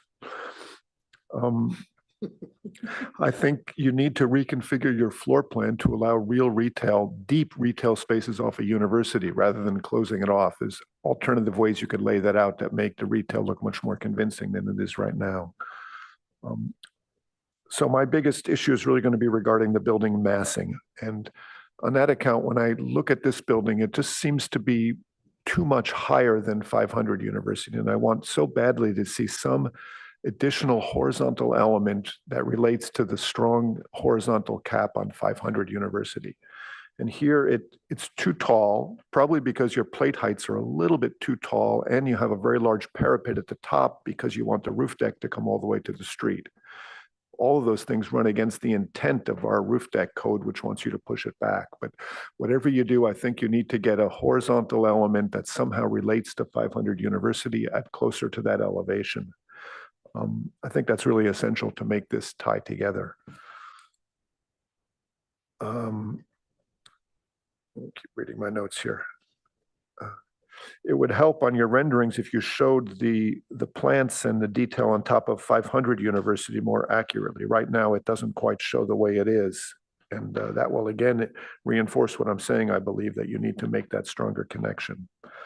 That said, I think the roof terrace is a wonderful idea. It's a great amenity. You're absolutely correct that it helps vitalize and enhance the activity all around downtown.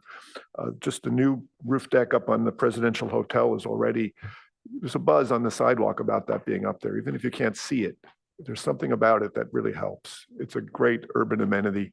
So I strongly applaud that as a concept, and we shouldn't resist that whatsoever. Then the question of the blank wall at the alley, I'll just put it bluntly, that's totally unacceptable, what you're showing. And whatever you do, that's not permissible to have a design like that. I think you know that, that's why you showed it to us. But even if you kept these separate parcels, you better do something to make it look like your nice design. You have to set the building back or something. We all know there's ways to do it, but showing us that is just a non-starter. Okay, then regarding the elevations, and this is more of a delicate discussion, but you are the same architect on both buildings. And to my way of thinking, they're too similar. You're copying your trellis detail, for example, exactly. And maybe that's just you're early in the process, but I think you should evolve more as an architect and take this a step further. When I look at the building right now, the vertical parts are interesting but disjointed. There's a little bit too much going on. There's too many different mullion patterns. It isn't really a vertical or a horizontal building. You're not punching through walls the way you did on the middle level at 500 University, but it's not really a curtain wall either. It's just a lot of stuff going on. And I think that's because it's early in the process. So I just encourage you to not restrict yourself, going through a few more design iterations. See how you really want to express the building and refine the detail. And my last thing is regarding the shade elements up on the roof. And I'm afraid I'm just a big negative on that. I think they're way too tall, too large, too dramatic, too in your face, and they will not stand the test of time well.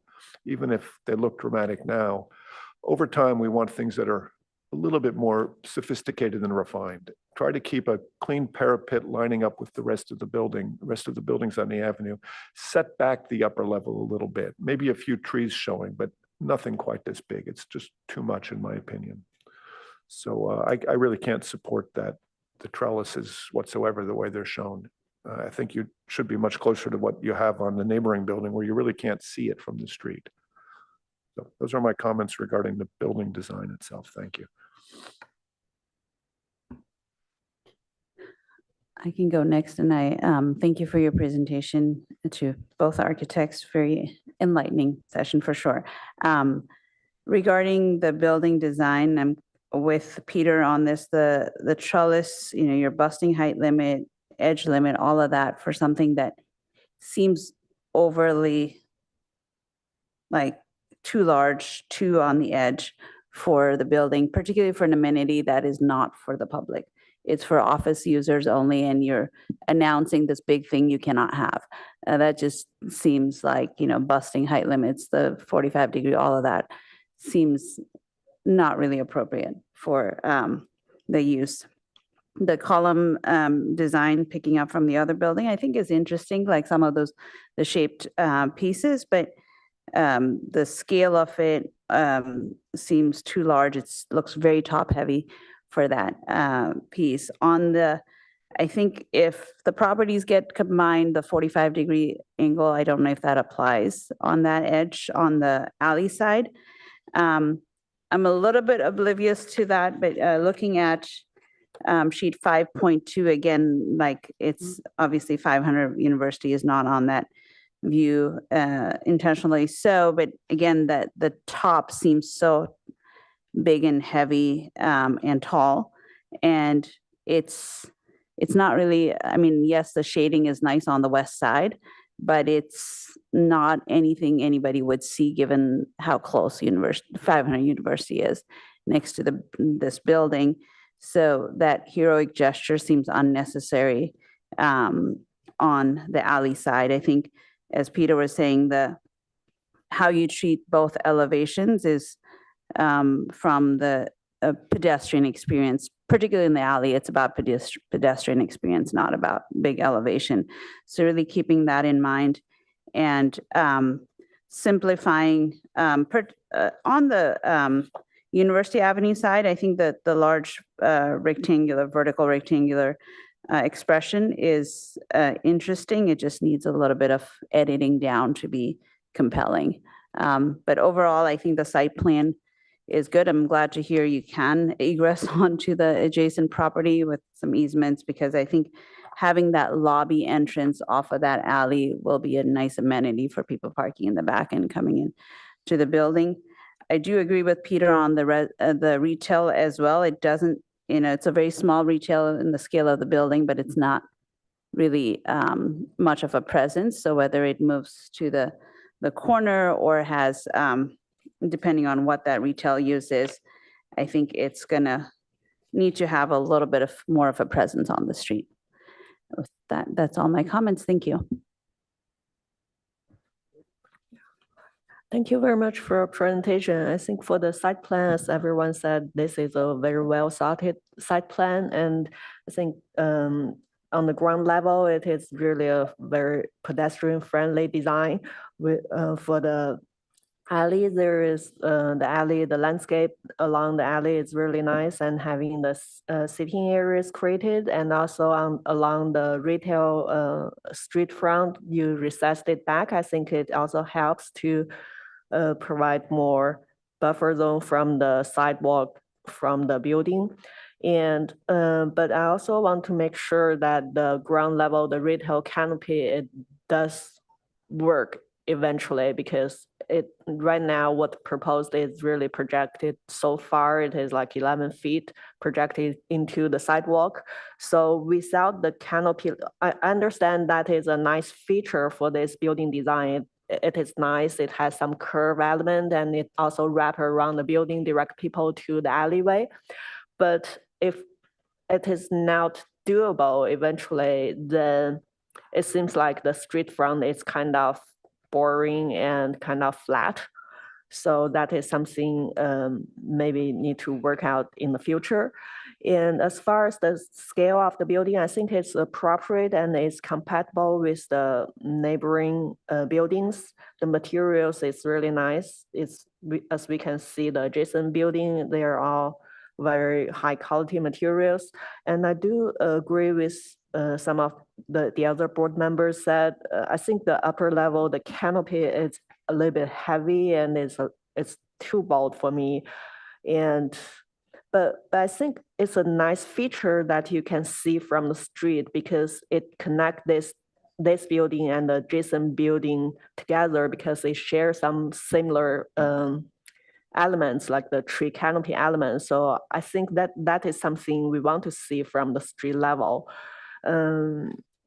But whether it need to be that tall, maybe we could have another look at it, maybe lower it a couple of feet instead of like 13 feet above the rooftop garden. It could be lower. And yeah, that's it. I think that's my comments for now. Thank you. Well, I agree with many of the comments made by my fellow board members here. I feel like the original building is a pretty exciting building by itself. And that this one really is kind of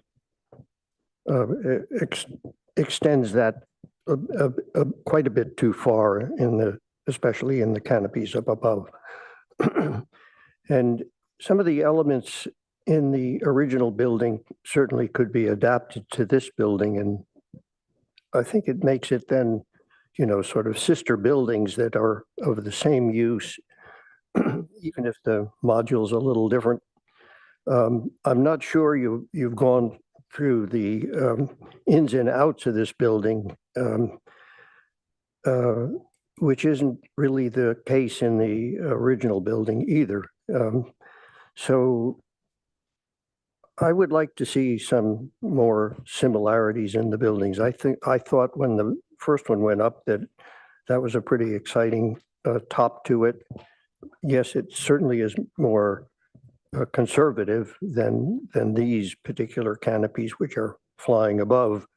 but there's something in matching the history and making the two buildings look like they are more related to each other would just make a more successful pairing. The alley is very nice. One can imagine you can even do more with it. Certainly, the front view that we see here doesn't have the windows in the back. And why couldn't you extend, if you are doing it, extend those windows into the front of the building? I'm not looking at that back elevation, but I'm assuming that you just can't see the windows back there. Why shouldn't the front of the building have some of the same and lighten that wall in between even more? The access to the back, however, is significant. The entry to the building at the back end, I think, alleviates the fact that it's quite far back to the elevator, so that people would be inclined to go in the side door probably more often than just in the front door and the distance to the elevator. But I think you could make your life easier, not pushing the building height so high above what is standard now, and that you could make the top of the building work closer to the idea of what you had in the original building, with repeating somehow a piece of that masonry in most of the facade in a similar manner as the original building. I mean, the other aspects of it, the bottom is set back. The difference being that the entry is pushed forward. And all of the concerns about the canopies hanging over the sidewalk that far may extend beyond what is acceptable as well. So, but I hope those all sort of mirror the other comments by the rest of the board, because I do agree with them all.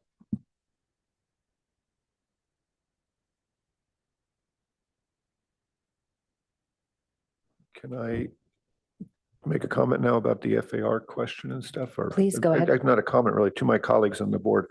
I find myself persuaded by Architect Hayes's arguments regarding what I'll call the shrink wrap rule for the facility, for the structure of the building. I do not find the same for the use. I think it's reasonable and actually important for the city to stand behind when a building is dramatically changed. The uses need to be in conformance with the current code. Currently, we want retail on the ground floor along University Avenue. That's basic. So why we would allow them to continue this non-conforming use, I don't understand, and I don't think we should allow. Architect Hayes's argument about the economic justification for someone rebuilding their building, they need to be able to keep the square footage they have, if not more. Makes perfect sense to me, and I think we should be facilitating that. So relaxing the shrink wrap rule is one way to do that. I think the ARB should chime in. If we have a consensus on that, we should speak loudly on that. The city council will, I believe, really appreciate hearing us reinforce the arguments that have been made. It's something that's specifically in our bailiwick about the economic importance of allowing building owners to preserve the consistent office space they have. And I would hope we could do that within the realm of letting the uses be changed. They're quite different. And the code is a little bit merging the two of them, and I think it could be separated more. On a separate but related issue, I would love to see us use this as a point to tell City Council again, allow residential use above 50 feet high, perhaps following the same rule about setting it back from the parapet so it's not as visible. But this is a perfect case where you could put 1 or 2 floors of residential at the back portion of the building. They would dramatically benefit from that large terrace in the front. This is one of those cases where you could have great residential access from the back of the property. It would be a win-win for everybody. It's true, you should not regulate or require this, but if you could somehow, council could get their head around encouraging this by allowing greater height, I think the applicant might find it is economically viable. And it would be a great thing again for us to be pointing out that that's possible. You could try to wrap this into something with the FAR for the office space, but that's probably just too big a bite for us to take right now. But I would like to see the ARB support the notion of relaxing the shrink wrap rule for facilities and recommending that greater height limits be allowed for residential use in the downtown district. Thank you, Peter. I'd like to just speak to that portion of it, the residential. Please. A couple of us have talked about it. There's the difficulty that what you gain is not really, in my mind, is not really worth that kind of change of use. I mean, it's only 3 or 4 units. You know, they'll have to be very high-end units for people to live in this area, you know, because they'll be expensive to build and change in all kinds of things that need to be done. New elevator, for example, for just a few units in the back of this building. I'm not understating the need for housing in downtown, you know, Peter. We really need it, and we need it on the level of 100 and 150 units per building, not 3 or 4. That's just luxury housing. And we need mixed housing. We're crying need for affordable housing. And this is not a place for that, you know.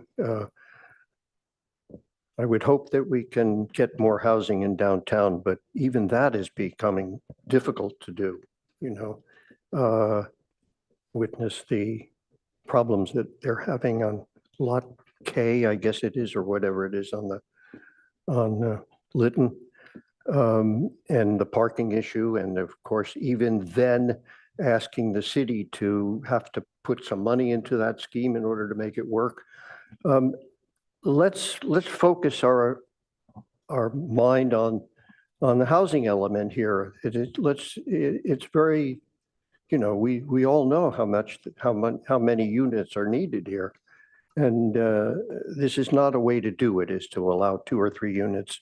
If I could counter that, David, I think it's not just about affordable housing counts. That's what we're also driven by, focused by our RENA requirements, et cetera. But our downtown areas suffer greatly from a lack of vitality, a lack of people just being there all the time.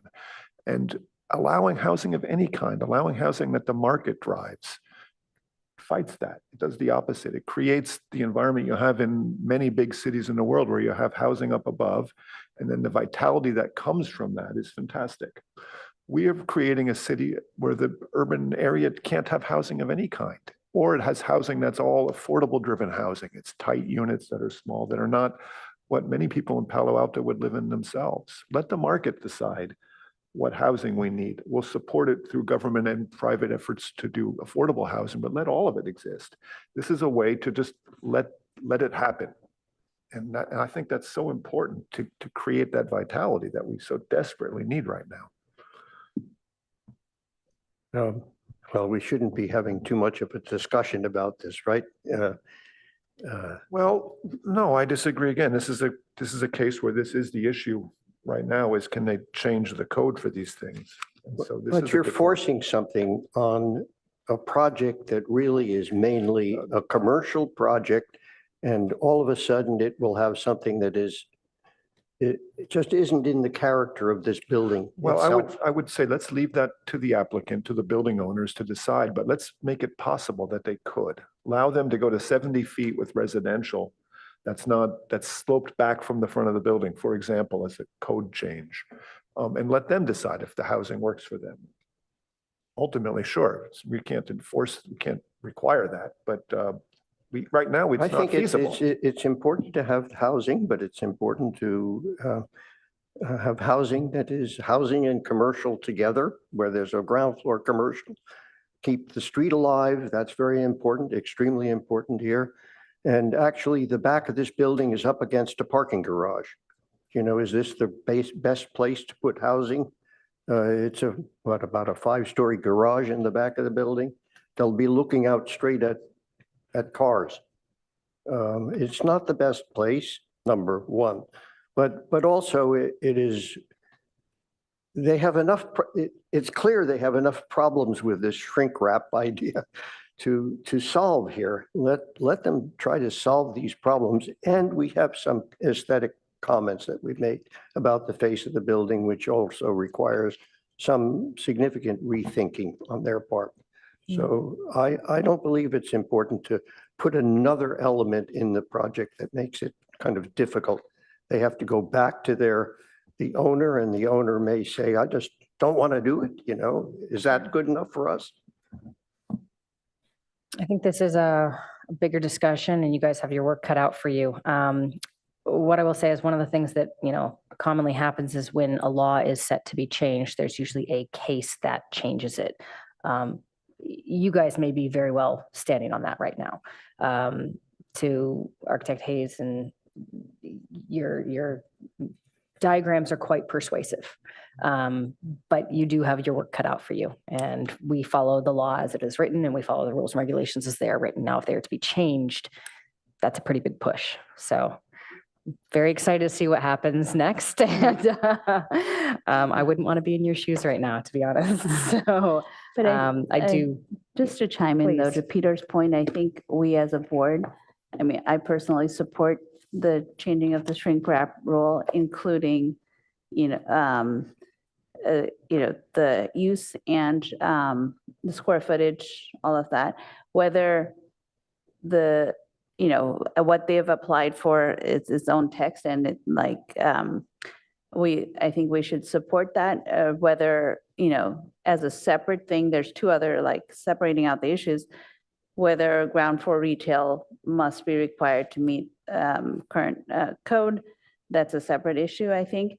And then should the building height be allowed to be taller if it's residential? I think that's a separate issue as well, which I'm not sure about the retail, but allowing building height to be taller, 65, 70 feet, in order to allow residential, not just for this property, but any other similar properties in downtown. I think we I do, and I think we should support that as well. Whether this project takes on or not, that's to the applicant. I think financial feasibility is obviously a concern for every project, and there needs to be a certain amount of, benefit to take that on, the extra elevator, the height, additional height, the type of construction you have to do, that height. All of that is, the applicants and their clients to deal with. But I do feel like, to Peter's point as well, like it's any type of residential is great. For vitality of downtown, it needs to be all types of residential added, not just affordable and small units, because people move away from downtowns as families grow and all of that. And to have the type of units that families can live in would make it much more, vital. The vitality of downtown would be much better if there's all kinds of housing. So I support that, Peter. So thank you. Yeah, I think to open up the opportunities to having extra height allowed for residential use above certain height is a really interesting idea, and I really support this idea. And I think during the couple of past years, the entire town changed a lot. And I think it's time for us to revisit some of the regulations, and maybe it's the opportunity to make some changes. And we should encourage the housing opportunities instead of discourage it. So, yeah. Yeah, so to the applicant, clearly you're hitting a hot button item here. To the staff, I would say I like, and to my fellow board members, I sincerely appreciate all the input and everything. And I would say loudly and clearly to staff, clearly the ARB has an opinion on this. While it is not the item that we are discussing at hand today, this project has clearly prompted this item to come up. So it's something that we should be keeping at the forefront for city council conversations and for the staff to be aware of, that as far as ARB is concerned, housing is something we would definitely support in terms of height extensions, things like that.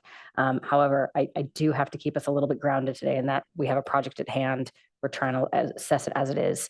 But I do not want these comments to be lost. And if something comes up with city council where this would be pertinent, I would definitely like to be informed of that and let the ARB know so we can sit in on those conversations as needed.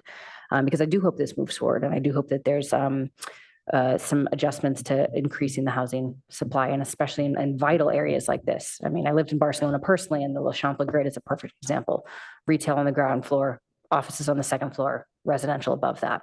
So thank you all for your very thoughtful comments. I really do appreciate it. And I think this was a really intense and interesting discussion. So, and thank you to the applicant for your presentation and for bringing a lot of these comments to the surface, which are clearly bubbling right under the surface. So, all right. Is anything else? And Claire, you have. I do want to add one note that not that it precludes any sort of text amendments or anything from moving forward right now, but we are in the process of doing a downtown housing plan, which is specifically looking at how regulations may need to be changed or what we would want to do to increase housing in the downtown very specifically. Excellent. That's exactly the vehicle that we're looking for as the ARB. We want to make sure that we've got a little bit of input on that. Would be great.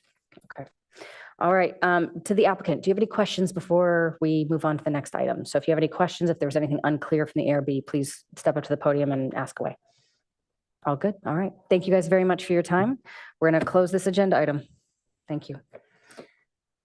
All right, we're going to take a 10-minute break. It is 10:28. We'll be back at 10:40, so a 12-minute break, I guess, technically. And then we will dig into the work plan, the ARB work plan for 2025.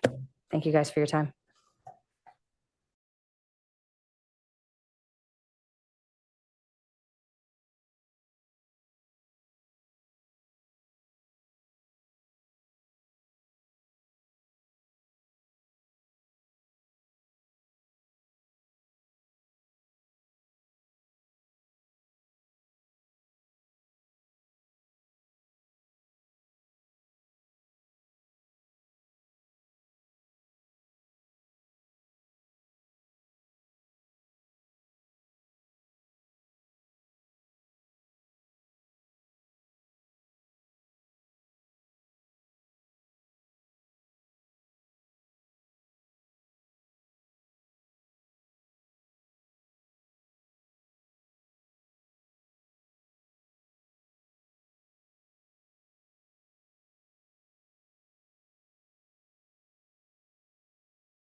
I'm waiting the 1 minute.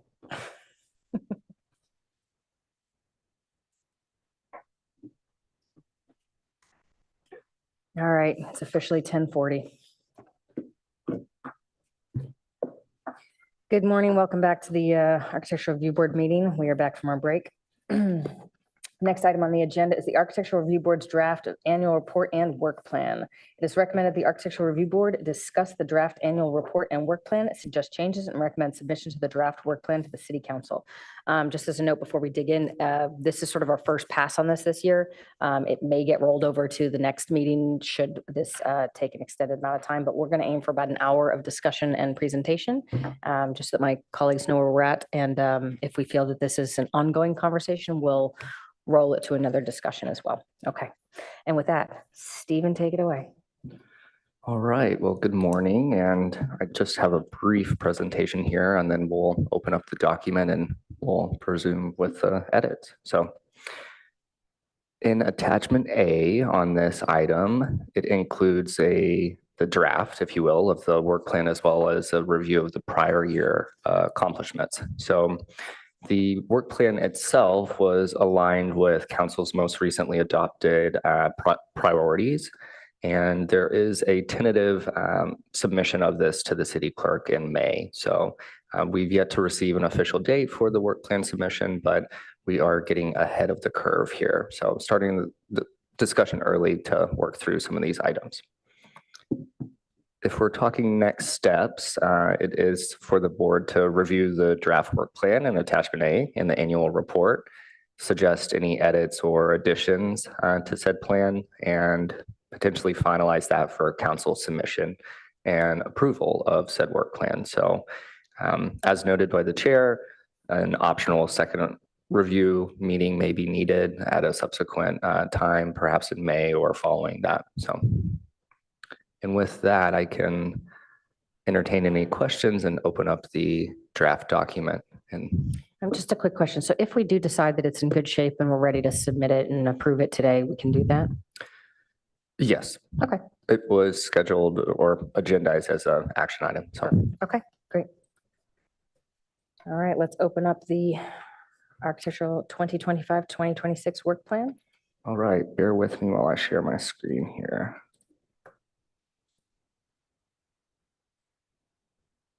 And to my fellow board members, did everyone get a chance to review this with their packets? And if anyone's got any strong notes, we'll get to it. But I personally, I think we just go kind of chunk by chunk and we'll address comments as they come up.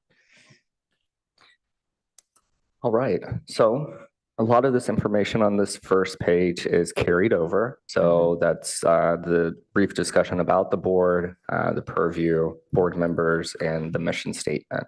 So. Beautiful. About the board has no comments, done, check. Board members, everyone's names are spelled correctly. Yeah. Check.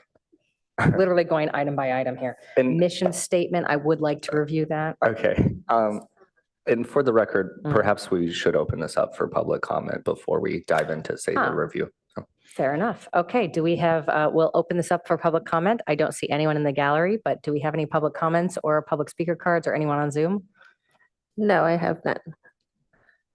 Great. We will now close this for public comment. I appreciate that, just in case. It's a good point. All right, mission statement is, I believe, the same as it was last year and the year before. We haven't made no adjustments to that.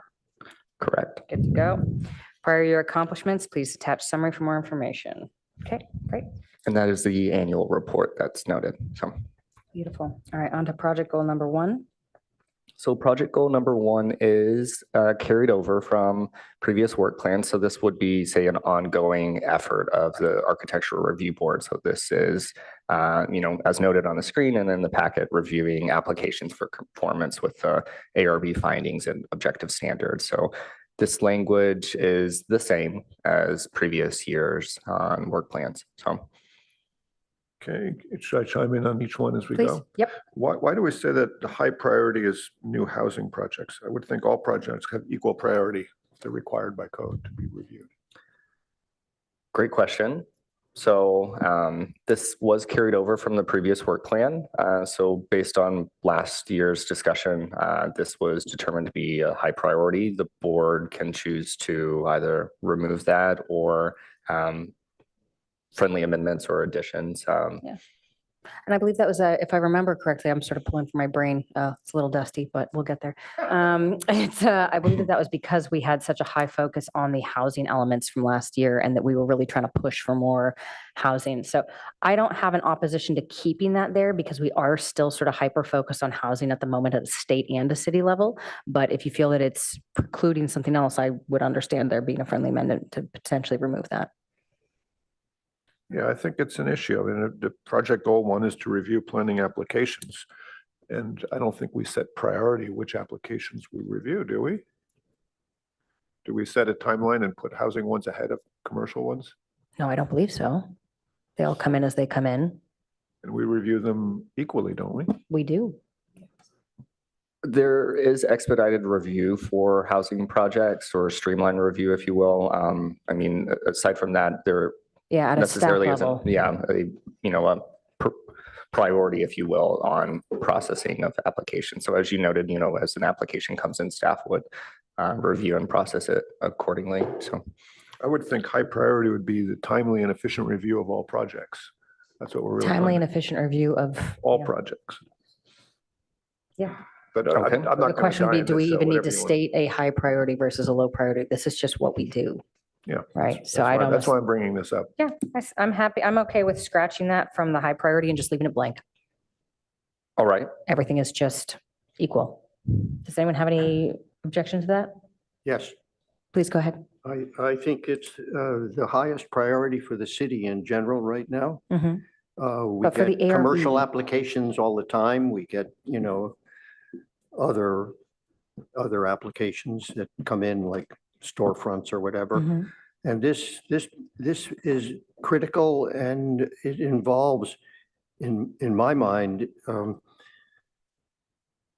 some new ideas that we should be kind of inserting into the whole development of housing in the city. It's interesting, if you go back to the contextual section of this code, you will see some very interesting pages there that describe multitude of, no, let me put it another way. When you have a project that is more than 1 acre, let's say, it should have mixed usage. There should be two prototypes for the housing. When it's 3 acres or more, I think it's then changes up again. Is that King C? Do you remember that one? Mhm. So if you think about that, that really leads to site planning, density issues. And I've been thinking about this, and the way it's written, it says there should be at least 2 prototypes, which means you could have single-family houses and you could have town homes and you could have multiple dwellings. Can I want to, if it's all right, if I interrupt you for a moment, Yeah.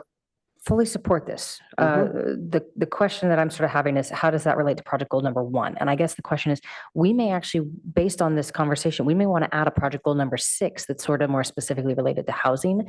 I think the question at hand is it appropriate to prioritize housing above everything else? And we as an ARB, we sort of are given the project, we review and we assess it. Do we treat housing projects with a higher priority than we do a storefront? I don't think so. So I would agree with Peter here that maybe this is inappropriate for project goal number 1. However, I do think it's actually a reasonable suggestion to say we need to add a full project goal that's related to housing and our thoughts on housing. Certainly wouldn't use that as number 6. I would. Fair enough. Maybe we reorder the numbering, but I think that at hand, I'm comfortable deleting this and then we can discuss adding in another project goal, whatever number it is, that's specifically related to housing. Do you feel comfortable with that? What it says is the highest quality projects, right? Mhm. That's the intent of this section here. Right. It is about quality. It should be maybe more than quality then. It should be impact or something like that on cities' needs. Beneficial impacts, Yeah. 2 to the left. Or sorry, are we looking at beneficial impacts or measure of success? So there's 2 columns there. There's the one all the way on the left that says beneficial impacts. This is the board's main mission, serves to ensure the city develops high quality projects. And then there's also measure of success, issuance of recommendations on projects and high quality architecture throughout the city. If I may interject, this is really relating to our mission, which is Right. to treat all projects that come before us equally. Like, say, if I'm a commercial developer and I've submitted the project, it's ready for review, but it shouldn't be cast aside for, review 3 meetings later because there are housing projects in front of you, right? Because there's time, money, impact to all of that. So I think our mission is to treat, when it comes before us, to treat all projects equally for the same high quality. And what you're alluding to, David, is about particularly housing projects. And I agree with Kendra that maybe it's a different project goal, but it's not changing our main mission. So our main mission then is to expedite projects that come in as quickly as we can and effectively as we can. In a timely and efficient, effective manner, yeah. And so I have no objections to how goal one is written. This is the board's main mission and serves to ensure the city develops high-quality projects. Okay. But I do want to circle back to the housing, so we'll come back to that. I want to review the list, and then if we need to add to the list, we'll add to the list. And if we need to reorder and renumber, we will do that for sure. All right, so with that, let's move on from project goal number 1 to project goal number 2. All right. Sorry, do you want me to read it or do you want to go ahead? Feel free. I'm on a roll here. Assist the city as it considers modifications to objective standards, provide feedback based on research from projects as they go through the objective standards ministerial processes, suggest ways to better address different housing typology. Do we have any comments on this? And if I may provide maybe some context here. So this is a carryover, if you will, from the previous work plan. And there was some language, particularly in the high priority and the lower priority sections that were changed, if you will, to align with the council priorities that were recently adopted. So that is the modifications to the south of the forest area coordinated area plan that is listed on the council's priorities, and some of the further modifications to the objective standards that is in the lower priority list. And the rationale behind that was because of the high priority listed on the council priority list. The SOFA was placed in that column. So My question for you is whether this is actually in the agenda for this coming year. Do we have objective standards we're going to be reviewing? a comprehensive review of objective standards, or Anything. In the past, we've spent quite a bit of effort creating these objective standards. Is it on the agenda for the planning department to bring additional ones to us, or to have us review it, the ones that exist? it's I can jump Sure. in. Just taking the sofa area design standards and making those into objective design standards is one of the items that's both in the housing element and one of the priorities. The exact timing of that, I'm not sure. We are going to be, I believe we expect to start that effort in the next few months. So when exactly it would be coming to ARB is not sure. So that's why I hesitate when you say, is it coming to you this year? But I the am intent hoping. would be. Yeah, Yeah. yeah. Okay. Okay, I wasn't aware of that. So that's the intent, and that's a council directed thing even, isn't it? So one of the council priorities was that effort. It doesn't need to be completed this year, but we are going to be starting that effort this year. Right, well, then it should be in here. Thank you. And I think that first line is really the key. Assist the city as it considers modifications to objective standards. Right. So as it comes up and as the city maybe wants our input, then we are there for that. Well, it's actually, yes, but it's not modifications. This is the creation of an objective standard. For SOFA specifically, yes, but if the main objective standards come up, then we would also handle that as well. Do we already see any new applications in that area, specific area, or will it affect any pending projects? in SOFA in particular, I'm unaware of any, say, recent applications. So. All right. So why, if there's no applications, does it become such a priority? I mean, I guess you have to interpret what the council is saying here. fair point. Sure. So the high priority listed there, so it would be, converting those subjective development standards that were listed in SOFA and, converting those into objective standards consistent with that housing element program 3.7. So just consistency across those documents and moving away from subjective and getting into some objective standards. So the line item, if you will, from the council priorities was short. So I think, what's listed here on the screen is reflective of that, particularly just converting those subjective to objective.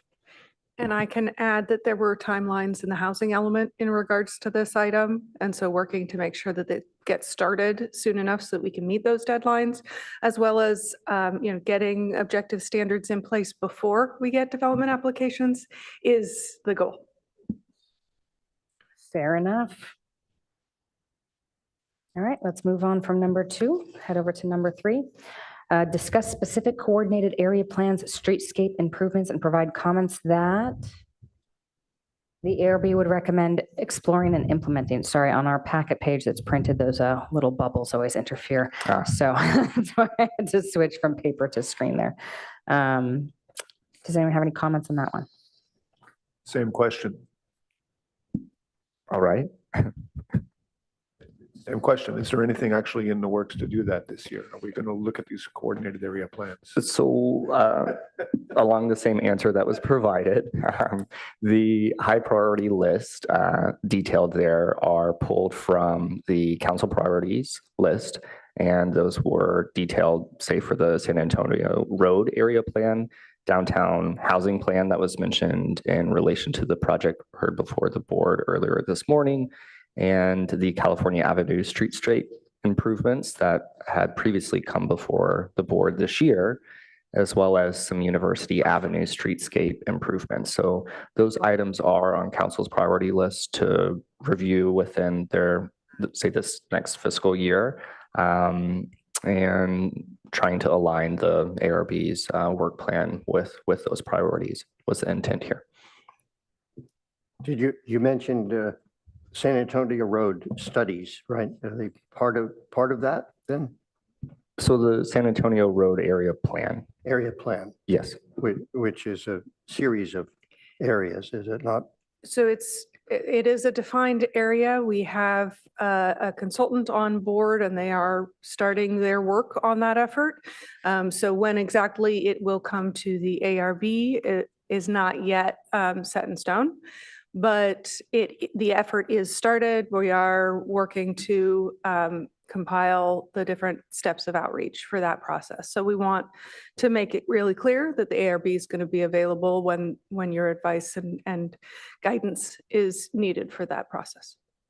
And I received emails from the city about the Caberly redevelopment during the last few weeks.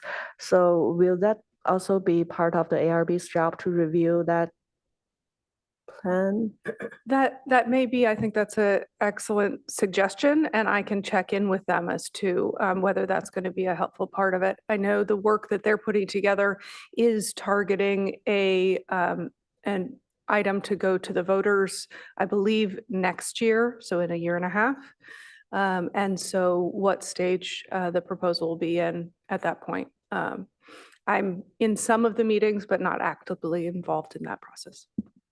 I can report a little bit on this because I went to their first public meeting. They have, it was kind of a touchy-feely first meeting, right, where you tell your preferences for things, and it's very broad and very undefined. No real programmatic study yet. But they're having, I think, another meeting in June. I'm not sure exactly when. The meeting was well attended. It was exciting, but to me, it wasn't too informative at this point, and certainly wasn't a real scope discussion about what might come out of it.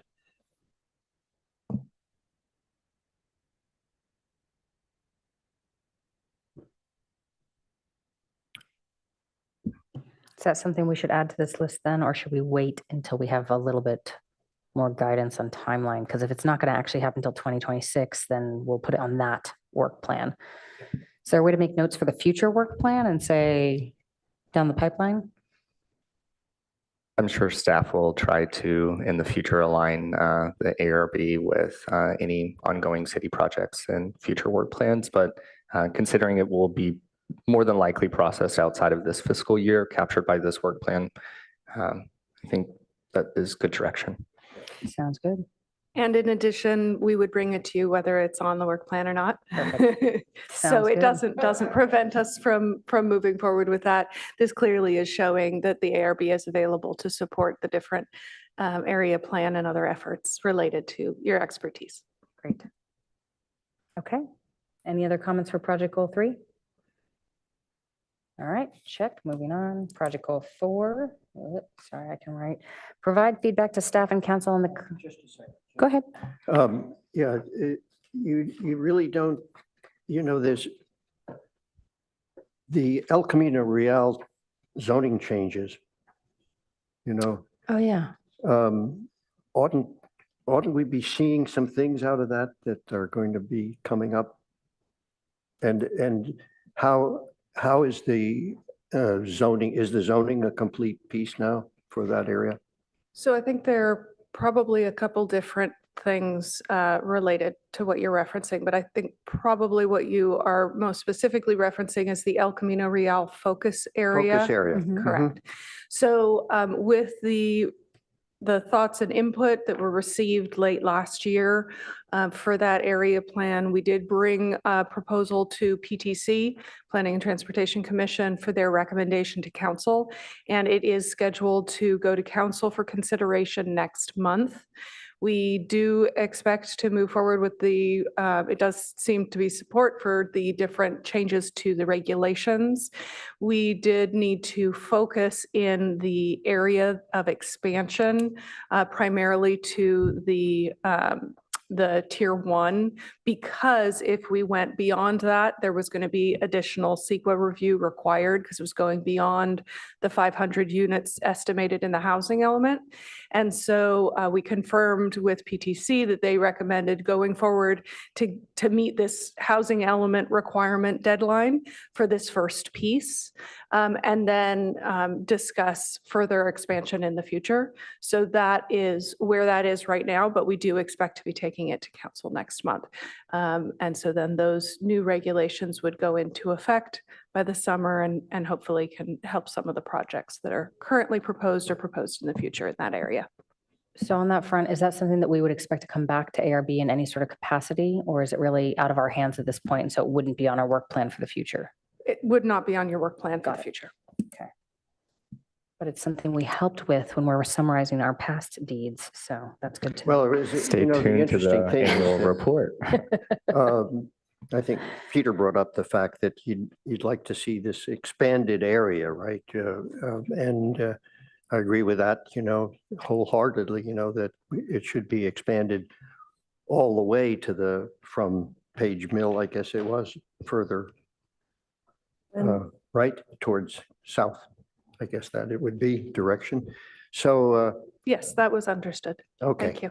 So I think you were kind of inferring that you've delayed the expansion at this point in order to get the focus area completed. So the recommendation going to council is an expansion of the existing focus area, but it is focused primarily on the tier 1 sites, not expanding into the tier 2, 3, 4 as the recommendation of the ARB. There seemed to be pretty full support for further expansion because that would have delayed the process by at least another 4 months.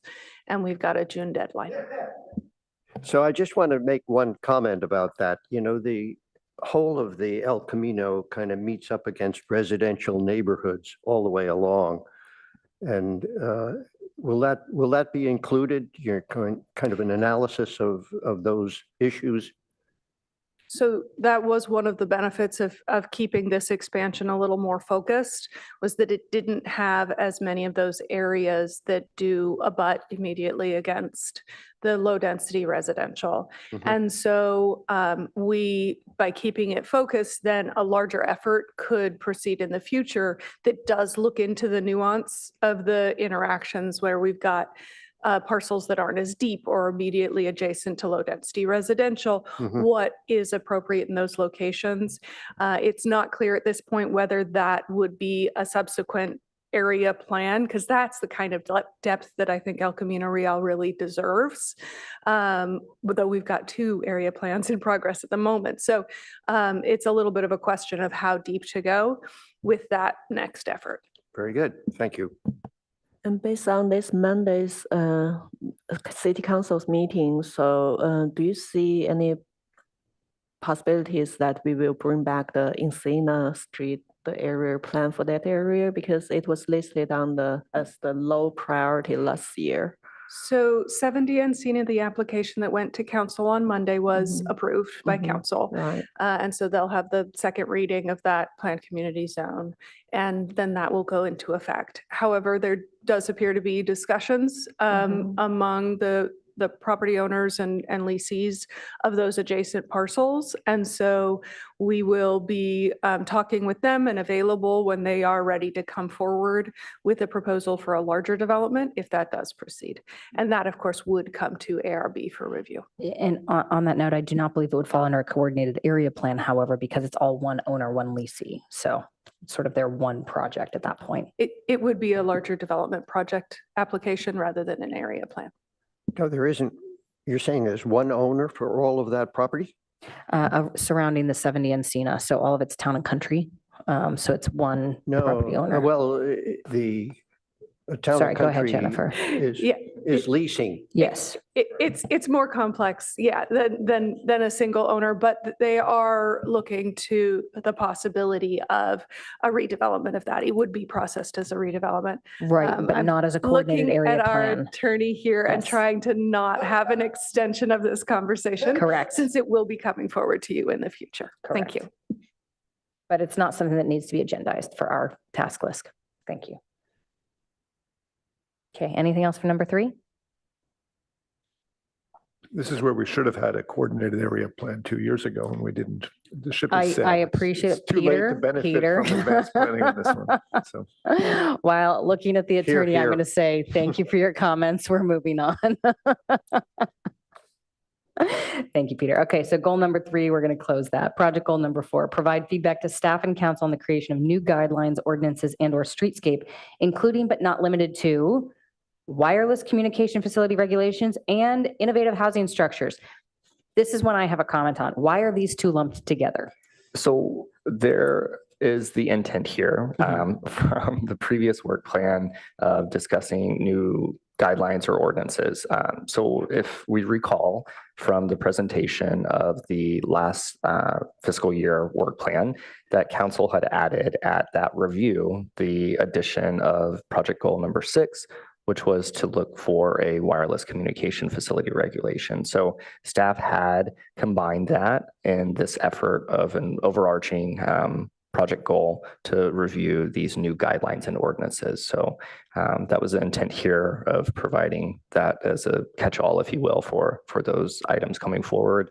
And also listed on the council priorities for this coming fiscal year is the innovative housing structure. So that would not be limited to, say, like micro units or intergenerational housing, aging adults, students, lower income units. Any of those items were listed on the council's priority list to be further investigated. And that would fall under the purview of the Architectural Review Board to further investigate. With my fellow board members' humor for one moment, I would like to very quickly jump ahead to project goal number 5, and I'll explain why in a second. It's improved coordination between the Architectural Review Board and other boards, commissions, and councils. Okay, so what I would like to propose here to my fellow board members is I think that last item, project goal number 5, should be changed to 6, and we should split 4 into a new 4 and 5. I think that the wireless is sort of its own item, and I think we do need to have a goal that's sort of a bit more focused on housing, and that micro housing and sort of more interesting units should go into that one. And I would like to prioritize that one as goal number 4, pushing wireless to goal number 5, and then the coordination would become goal number 6. So just before we go marking up the draft plan, I'd like to sort of look at my fellow board members and see their thoughts on that. And then we can dive into what exactly each one of those says. But the concept of splitting those two into 2 separate goals, are you guys comfortable with that? I don't much care about whether you split them or not, but it seems to me both of these items are things that we need to be directed by council on. As I Yes. understand it, council has not agreed yet on whether we do the wireless. Oh, they So- were the reason where it's on our plate. Well, it's under consideration by the council, but until they actually decide that we're going to pursue this, we're presumptive in assuming that we're going to have to work on it too. And I think it should at the minimum say as directed by council under the project goal. That's fair. And I think all of these things really are things that we cannot do without council direction. And that is common with these work plans. As an example, with the Historic Resources Board, they have a number of items on their work plan from last year that they acknowledge it has that similar statement about, you know, as directed by council. And so they recognize that staff time hasn't been allocated to those. And so it could be that you include telecom on here because we know that they are going to be discussing that at some point this year about whether that is going to return to ARB or not for those projects for review. It could be that as it is right now, it's listed as an example of a potential item that the ARB might consider in terms of supporting the city on new guidelines, ordinances, et cetera. Couldn't you give us a brief as to where we are? You know more about it than we do at this moment. Right, so we did provide an interim ordinance, urgency ordinance for council to consider at the end of last year. And that did get pulled from the consent calendar. And it has been several times on the tentative agenda for a council meeting. And the difficulties with scheduling and prioritizing other items means that it hasn't yet been discussed by them. But we are still working to be prepared from a staff side to have that discussion with them. Once they do, we do not have an indication as to the reason that it was pulled or what the current council members' opinions are on whether to change the existing process or not. And have you personally, you were doing all this research on that, right? I happen to know. Did you find enough material in the history that has been kind of through us, when we had previously discussed it? So we have published a staff report based on what we had found as of December, and I will likely be pulling together a supplemental report before it gets published for the next council review. Now, as this is sort of off topic and not an agendized item, I do want to truncate this conversation because our goal today is to look at the work plan and not the items on the work plan. So we do want to keep that focus, please. So I'd like to suggest that project goal number 4 strikes the reference to the wireless communications and just say, provide feedback to staff and council on creation of new guidelines, ordinances, and the streetscapes, as directed by council. And then I would like to see us put as a high priority, not wireless communication, but the housing thing. I think wireless communication is something we will certainly address at council request, but I don't think it's something that we're chomping at the bit to get into either. No, and agreed, but the wireless communication was specifically sort of directed towards us by council, right? They voted on it, said this is something we want to send to ARB. So I guess the question No, is, but I'm sorry, that's not true. They didn't say that. They voted on it that they're going to consider it.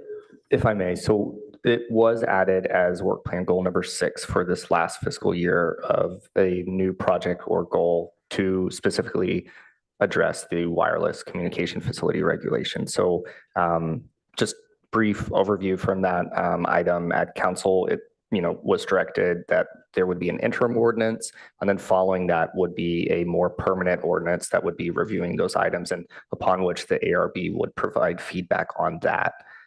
That was the intent of that added goal. So, but that was what would have been approved through the consent calendar in December and wasn't. It was pulled, and so we are waiting at this point to get the actual direction from them as to whether this work is moving forward or whether they're retaining the existing process and existing objective standards. Understood. Okay.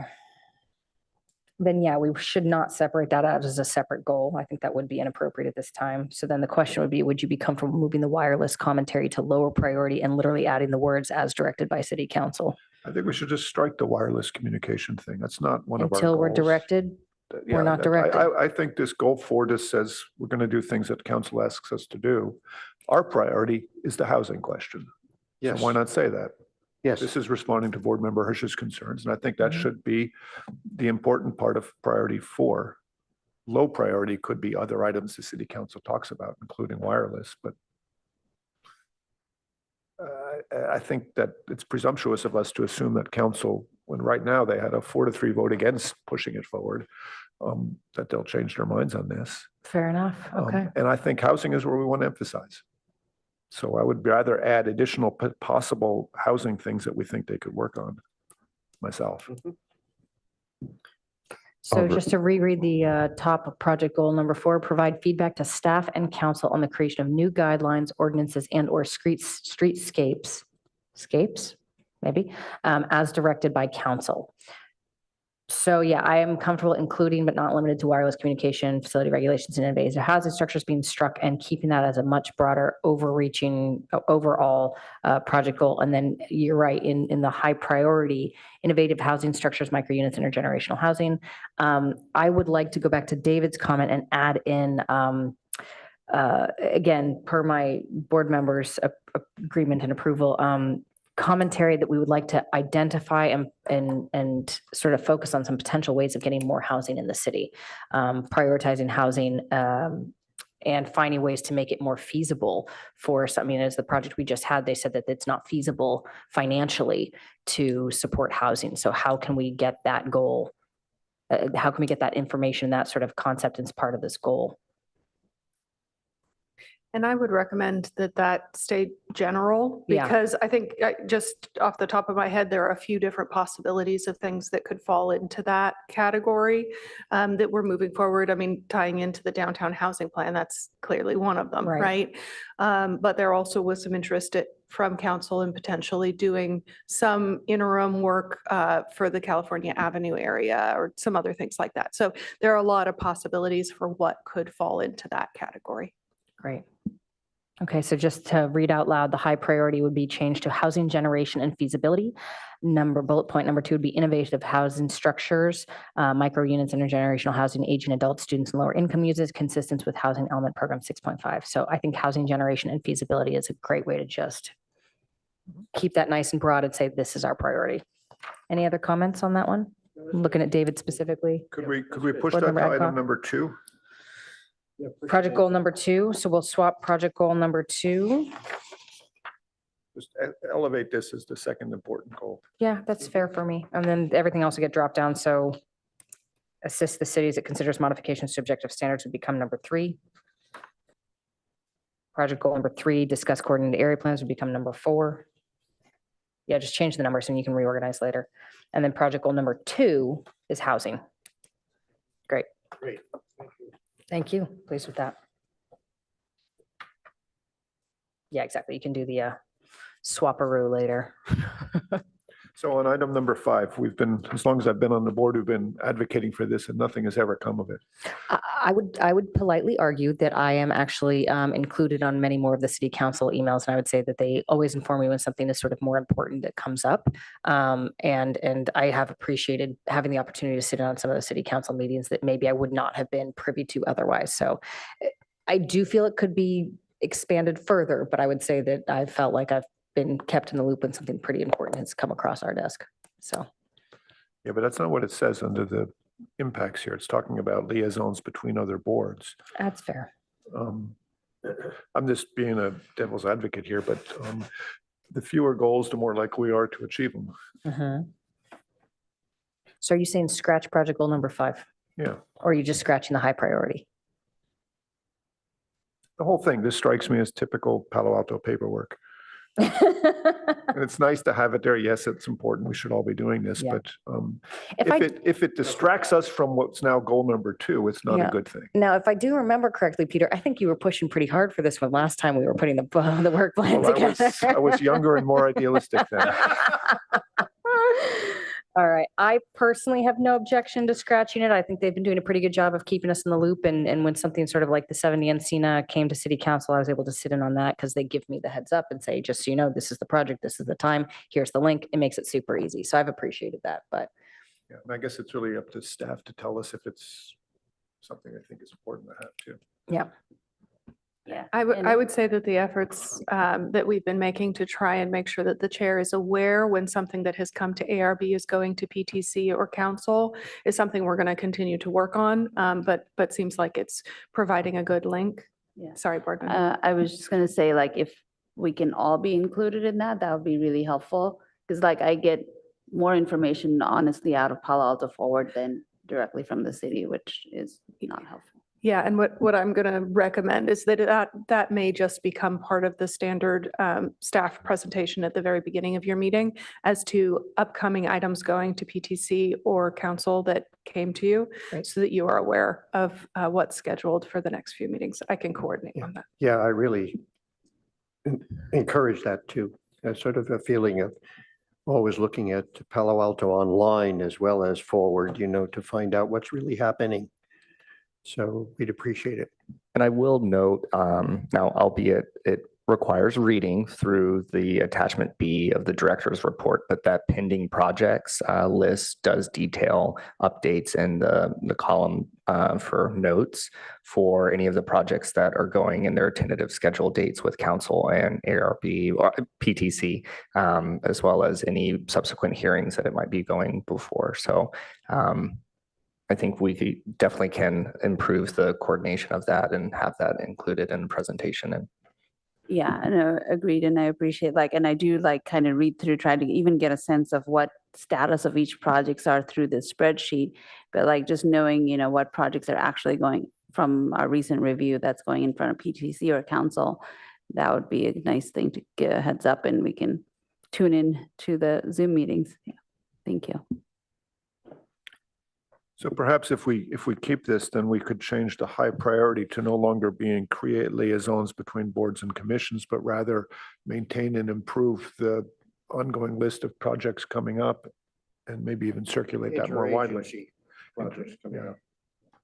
We have this list now that we've created over the past few years, which has, I think, been very successful. I think it'd be even better if we could circulate that beyond the ARB. But maybe that's a better high priority and likely to be something we achieve. So I'll point out that we do have some of these details actually in the measure of success, having Right. staff continue to provide updates on pending projects. So if you do choose to keep project goal number 5 as something that's an ongoing effort and something that you want to make sure is clearly important, then we could remove it if you'd rather. But it sounds like there's support for removing the high priority detail since some of these other things are already under measure of success. Yeah, I'd agree with that. I'd say remove the high priority, but the measure of success clearly states have staff continue to provide updates and pending projects approval. Pending projects, attachment on development proposals, and then the ARB can appoint a representative to attend council meetings, provide feedback on reviewed projects. So I think that that's pretty straightforward. If I may suggest, one way to do that is right here where we get meeting dates, future meeting dates for ARB and the projects coming in front, even a abbreviated list of what's going in front of PTC and council that are stuff that we have reviewed. That would be really great to have for the next couple of meetings, I think. Status Thank you. notes, was there anything in status notes that says when it's going to PTC or anything like that? So it could be that the second bullet point under measure of success maybe should be PTC and council. Because I'm hearing interest in that. And I would recommend to align with the presentation that I as liaison present to PTC, that be the time to share the upcoming meetings with you as part of that presentation. Because so often things are moving around. That'll be the most up-to-date, providing it to you a week ahead of the meeting. Sometimes things change. So we'll be able to give you the most complete list for the next few meetings if we do it as part of the staff presentation at the meeting. So I'd be comfortable with that being an amendment to the measure of success, just say to attend council and PTC meetings.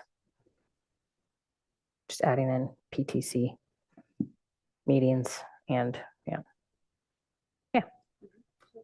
Just curious, so say if 5 of us attend a PDC or city council meeting, then does it mean each of we represent ourselves as individuals or as ARB? So If there is any comment coming from us. So as listed here, it would be a representative, so singular. If we're getting into the area of, say, like having more than one, that's edging towards a quorum, and that would probably be advised against. So we can maybe have a little further comment on that. Yeah, and I can add, you are each always welcome to join and provide comments as individuals. That's always a possibility, but we do recommend that it be a single person representing the ARB. And so you make it clear that you're not speaking on behalf of the ARB. Also, if you wish to watch the meetings, you don't necessarily have to be here in person or via Zoom. You can watch on YouTube. And then there's no concern, but then you are aware of what the discussion was and the feedback and what council or PTC were supportive of. But I definitely support the addition of PTC to this list because they have a number of times really valued the input and response to questions in terms of what the recommendation from ARB was. Great. Okay. All right, project goal number 5 remains with the amendments as noted. All right. Architectural Review Board Annual Report, prior year accomplishments and ARB recommendations for fiscal year 2025. Do you have any comments on these items? Got our ARB Design Awards, comprehensive review and made recommendations on updates to objective standards.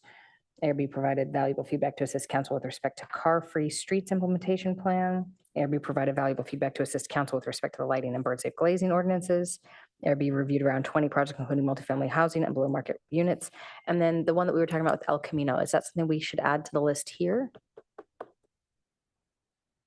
So that is on bullet number 4, El Camino Real focus area. Oh, And there it is. I Thank you. just want to note for the record too, that bullet number 4 is quite a lot of work, all Yes. condensed in one. So it may seem, unassuming in the list, but that's quite a lot of work that was performed by the ARB. So And just to read that out loud for everybody, ARB provided valuable feedback to assist council with respect to lighting and bird safe glazing ordinances, parklet design, El Camino Real focus area, and housing incentive program consistent with goal 4 of the 2024-2025 work plan. Okay. I just have a very nitpicky correction for bullet number 1. I don't think there were 100 eligible projects because by the time we got to the eligible projects, it was like 20. So it was more than that. maybe a little bit more, but we started around 60, and by the time we visited the sites and all, it was a pretty short list. So I don't want to inflate our list here. Are you diminishing the value of these awards? I'm just doing a reality check on the value of the awards. perhaps removing the word eligible from that, I think would be indicative of the word. Or adding the word potentially right before eligible, right? Because we did start with a list of 100, we whittled them down, right? So there were potentially 100 eligible projects, but then in actuality, there was a little bit less than that. Now, do we need to be this nitpicky? Up to you guys. I'll go either way on this one.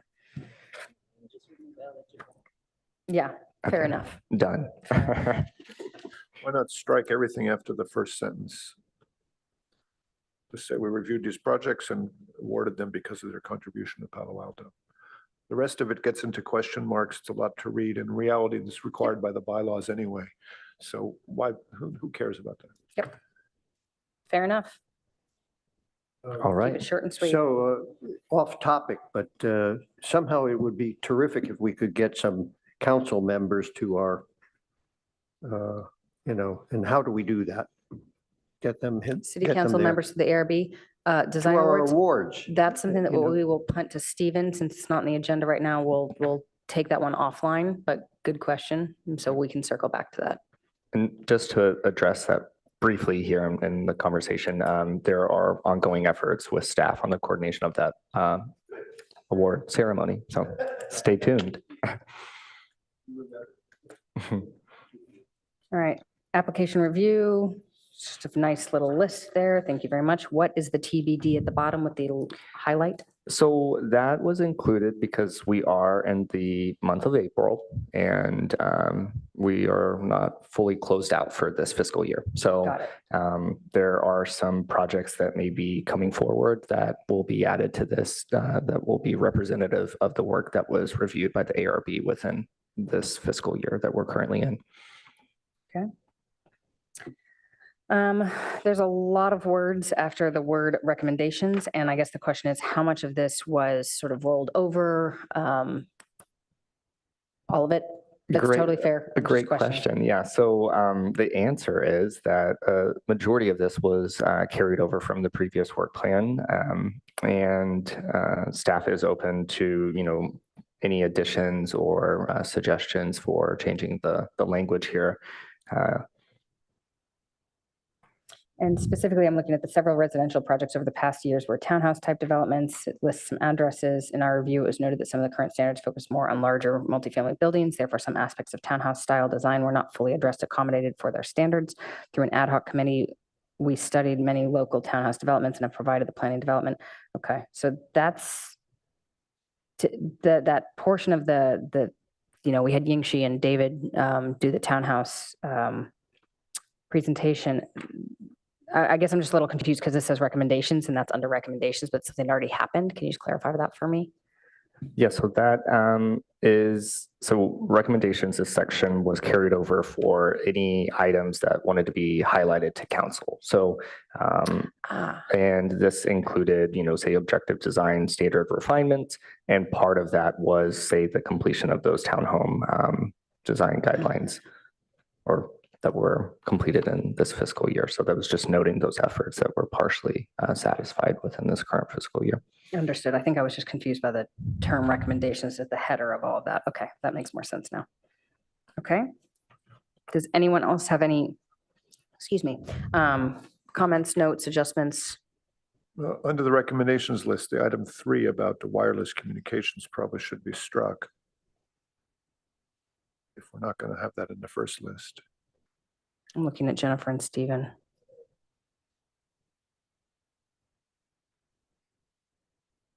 I would tend to agree. I'm just making Sorry, sure. I'm scrolling down. Yep, to no that. problem. I would tend to agree if it's not on our list of goals, let's strike it from this portion as well. Good catch.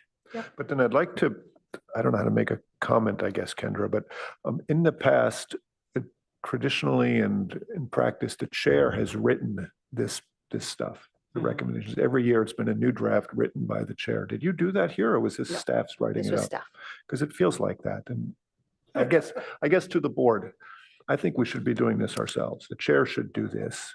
That's what we've all agreed on. The chair writes a draft, staff can review it, and then board members look at it. Okay. I think a lot of this is just picked up from past years, and staff doesn't have the time to do this kind of thing. We're trying to persuade city council of our importance, and we do that best ourselves. So I'm just going to put that as a note to the chair. Thank you. Noted. Thank you.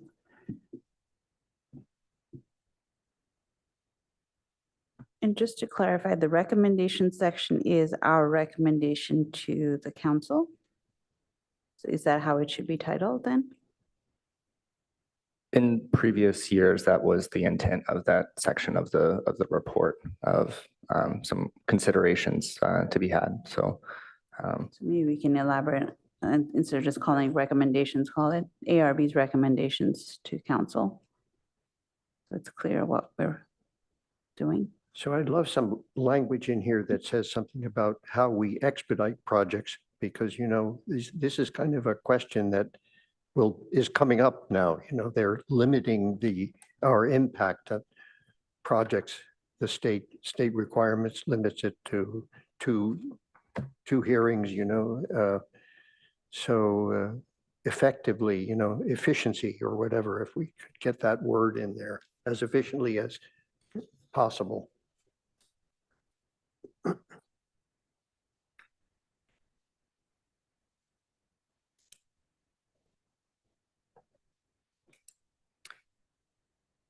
On that note, is there any suggested language that would like to be added? Trying to find a place for it. Okay.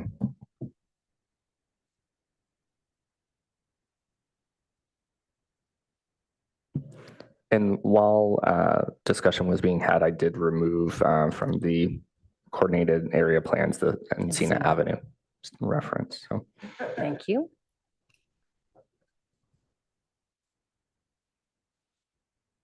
I'm sorry, but I think we should review these recommendations ourselves more specifically. As I read through this now, this is stuff I wrote 1.5 years ago. And It was that's, good back then. it's just not appropriate. It's not right. This whole focus on the townhome objective standards, that ship has sailed. We're done with that. We shouldn't be asking council to spend their time reading stuff that is done. Nope, fair enough. I guess there was a miscommunication. I was under the impression that staff prepares, and so I will pick Well, this it's up and I'm your happy to call as take the this chair up. to do as you'd like, but I'm saying this is our opportunity to speak to council. We're saying here we want more communication. Well, we have to communicate then. Because what's reading here is, to me, already been said. further on that note, so in alignment with work plan goal number 5 for that improved coordination, I think that, having this scheduled, as we mentioned earlier, at the start of this discussion, subsequent hearing to review these items sounds like it might be warranted, and perhaps some offline work can be had on this particular section of the annual report. Sure, that works for me. On that note, then let's pause this section, move on to the renderings, and then I can circle back to that at a later meeting. Okay, so moving on to the renderings, do we have any comments or items that we'd like to discuss in the renderings? It seems like I had a problem with the melt. It just doesn't seem like there's. I agree with that. The Melta was like, we changed a sign. I feel like that one's not helping our case here. And the melt had, there was it's almost like you want to see the before and the after, but that one I would just strike from the series. I don't think that it's really necessarily reflecting the ARB's best work and the impact of what we do here. So I feel like that's actually somewhat diminishing what we do. So I would strike that one. I would say the same about, well, not strike it, but 3265 El Camino. Like this comparison just shows that they made the building taller, right? That was not based on our recommendation. That was what they came back with. But whereas I think the other elevation or even an axonometric views where we were talking, we're giving recommendations on the material on the end and such, I think is more representative of like our recommendations and what came back to us. And I would like to also sort of, I can't remember the number of it right now, so I apologize. There's the teachers housing on El Camino where they increased the height, but that was this one.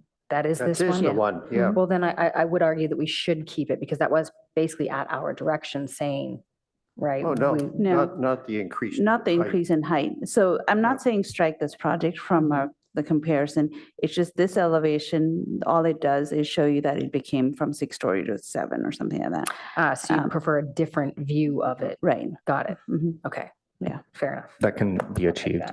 And I did pull up on the screen here. So this is all of the projects that were reviewed within this year, barring the projects that have yet come before the board. So any of these other items, since we removed the melt facade improvements, could be considered or highlighted. So if there's any suggestions for other projects to be highlighted, that would be welcomed. Just staying with the, projects on the list here, 824 San Antonio. yes, the improvements listed here are correct, but we had a long, lengthy conversation about our recommendation regarding the art. Is that something we want to note here? I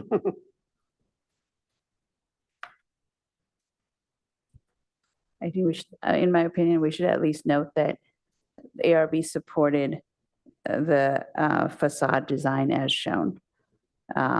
Although it is intended to be changed as part of public art. As this is basically, right, this is our report to council. Understood. And I guess the point is that we're not trying to justify what we did here. I think it's almost a bigger comment of whether public art is part of a facade or not. That's why I'm struggling. I'm trying to figure out exactly which portion we're trying to highlight and pass along in terms of information. You know, these are things which the council looks at very quickly, I would imagine, you know, and they're not going to get into depth with them. And basically the idea of before and after is really rather good. And specifically on that one, 824, if I don't even remember the earliest one being looking like that, but in any case, the final one looks one hell of a lot better. So that's really very descriptive.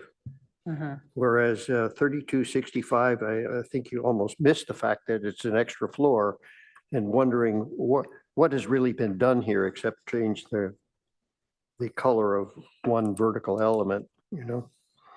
Support an increase in housing would be something I would note on that one specifically. Okay, that's a good idea, you know. If we could add a bullet point that says support an increase in housing. I mean, I guess it's right there, development to increase density, but yeah, so it's covered. It's on that last bullet point. Good to go. It seems to me we're missing at sort of a higher level what the purpose of this is. So if I'm going to step back, if I could, for a second, we're trying to show council and the city, because everybody reads this, why we exist and what we do. And when I look at these images as a layperson, I don't think we've done very much. First glance, when I look through these, they're pretty much the same. And I think that's because the images don't really convey what we've done. So take 70 Encina, for example. On the back of that building, we got them to step it down quite a bit. And that made a big difference on the impact on town and country. It doesn't say it here. We don't show it in our images. What somebody else looking at this says, oh, they changed the color from dark to light. And that's not really us advocating, us selling what we do, at which point it doesn't really benefit us. Why do it? I think we should take this list of projects, and again, it's on the board to define what are we trying to say. Right. Then we can ask staff to help us do that. But Encina should have some kind of a cut section showing the back and a big clear thing so everybody can see. The council was concerned about the impact on town and country. Right. What did we do to control that impact? We did a lot. Yeah, and I think last year we split up and picked project images for comparisons of not leaving it to I staff. remember we delegated out to all of us and Right. said, you do this and that, et cetera. But Right. that's what I'm seeing missing here Okay. is just that high level understanding. What are we trying to say? And then executing on that. And I'm not trying to be critical of anybody, but I am, when I look at this, it's kind of embarrassing because they all look the same to me. And certainly not just, take the second one, for example. Boy, it's hard to say. Now, I would argue that, you know, some of that, I mean, that is part of what we do. And there is a limitation to how well we can explain this in some regards, right? Like the second one is actually a great example. We as architects can look at this and see that there's going to be a tremendous difference with some of these design facade choices, right? And some of the projects that we cover are smaller. And I don't think that we should focus on these big, flashy, you know, contentious projects all the time. What we do is also some of the quiet, smaller, more subtle things that keep the streetscape important. So I would argue that, you know, the Hamilton one is a perfect example of that. But you're right. I think that this section would be well worth going back and having each person take a project. I think 5 projects is plenty to show what we've done. I think this is a good list. We'll just strike the melt and then basically assign to each person to review the bullet points individually and note if the images are the appropriate images for that project.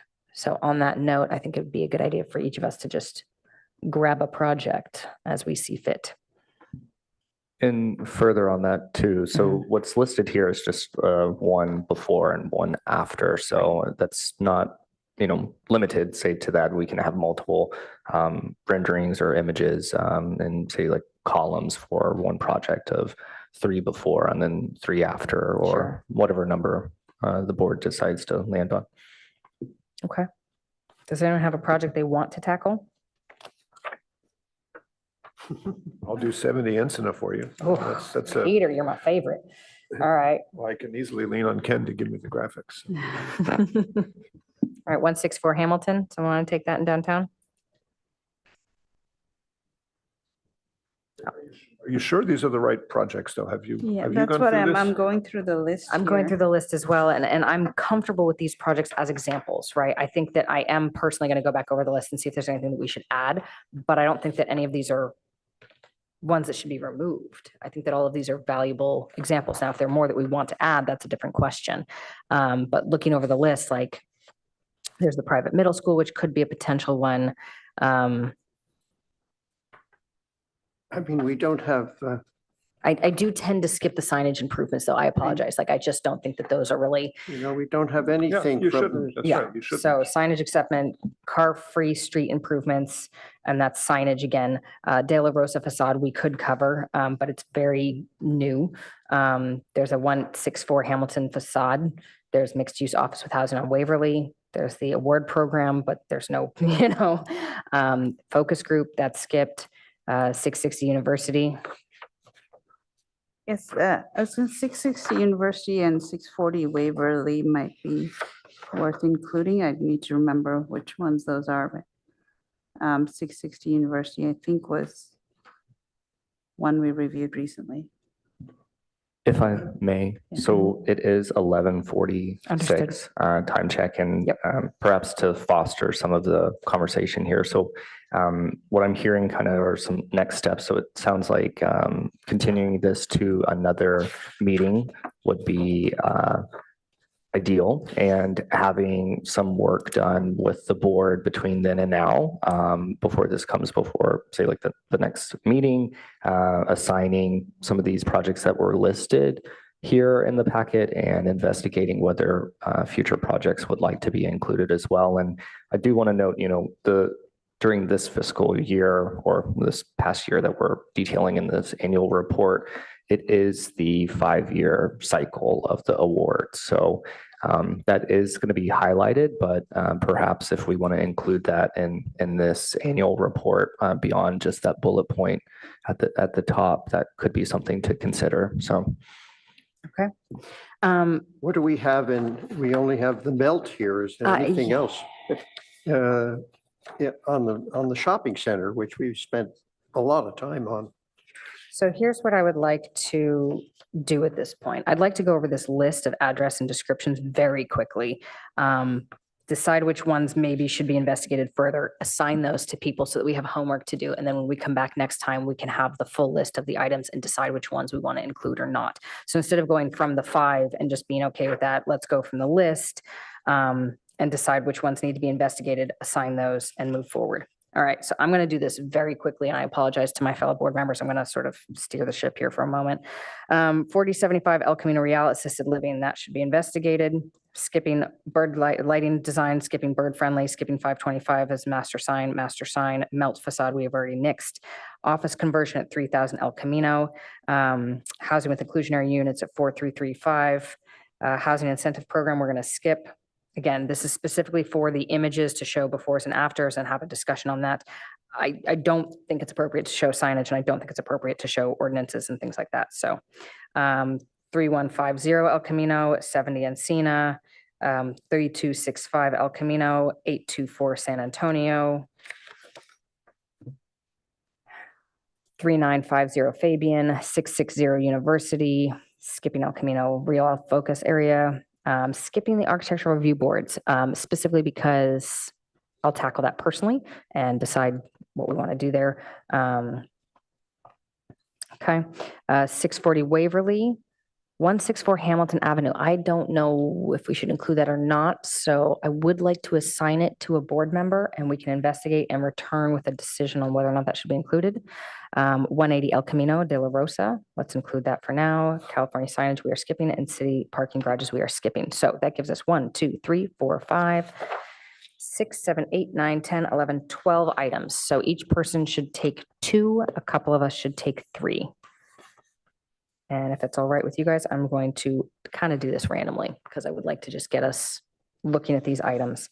So board member Adcock, can I assign you the first 3? Is there any conflict of interest there? So again, that'll be 4075 El Camino, 3000 El Camino, 4335 El Camino. Board member Chen, I'm going to assign you the next 2. So we're going to have 3150 El Camino and 70 Encina. So Peter, that's off your plate. Yes, Peter want to take that. Okay, we'll assign those to Peter then. Peter, you're going to get the next 2. 3150 El Camino, 70 Encina. We can email this out, I think, if that's all right. So these are going to be awesome. Which ones again? Peter, you're getting 3150 El Camino and 70 Encina. Is there a third one or? No, you just get 2, unless Great, you want thank 3. No, no, that's fine, that's fine. Yingxi, let's do 3265 El Camino and 824 San Antonio. And then I'm going to take 3950 Fabian and 660 University. And in addition to that, I'm going to take on the architectural review boards. And so that leaves the last 3 for David. David, you've got 640 Waverly, 164 Hamilton, and 180 El Camino.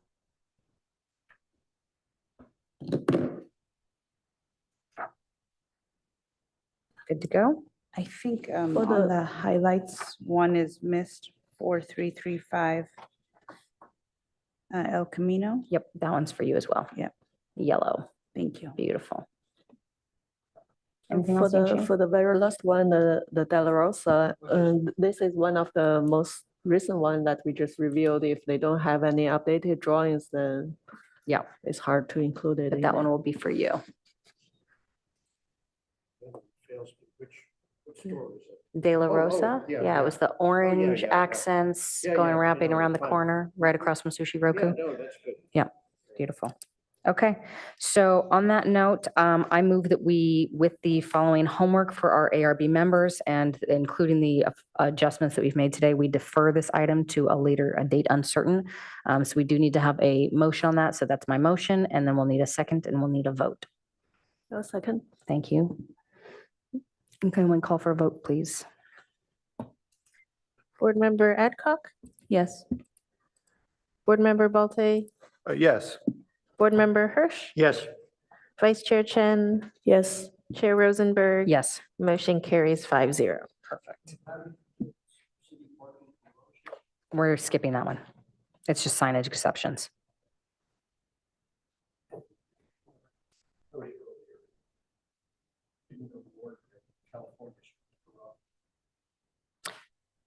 That is something we will have to discuss at another time, unfortunately, but for now, yeah, this is just, right. I have no memory of it, so I'd have to look it back up. Okay. All right, we're going to move on to the next agenda item, which is approval of the minutes of. I'm sorry, this is meeting date April 17th, 2025. Oh, March 6th. Okay, there we go. Draft Architectural Review Board meeting minutes for March 6th, 2025. Do we have any adjustments? I had none.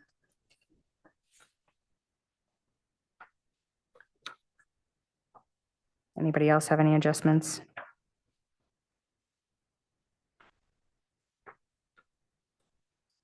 Okay. All right, on that note, then I move to approve the minutes as written. Second? Great. Can we call for a vote, please? Board Member Adcock, Yes. Board Member Balte, Yes. Board Member Hirsch. Yeah. Vice Chair Chen, Yes. Chair Rosenberg. Yes. Motion carries 5-0. All right. And then finally, we have an Architectural Review Board meeting draft minutes for March 20th, 2025. So any comments or questions or adjustments for that one?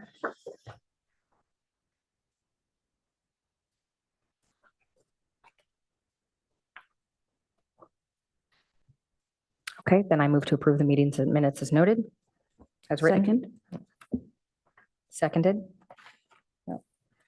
Can we call for vote, please? Board Member Adcock, Yes. Board Member Balte, Yes. Board Member Hirsch, Yes, Vice Chair Chen, Yes. Chair Rosenberg, Yes. motion carries 5-0. Thank you.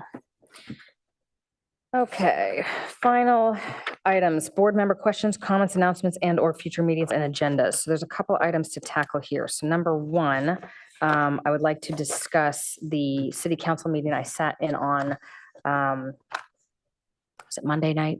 Thank you. Monday night, where they discussed 70 Encina. It was a very lively discussion. There's very passionate people on both sides that really argued their cases very eloquently. And I really take my hat off to both sides of the aisle there. There was really a lot of thoughtful and insightful input on that project, including our own board member, Mr. Hirsch here, who did speak on his own behalf as a citizen of Palo Alto, very eloquently and very passionately as well. So thank you for that.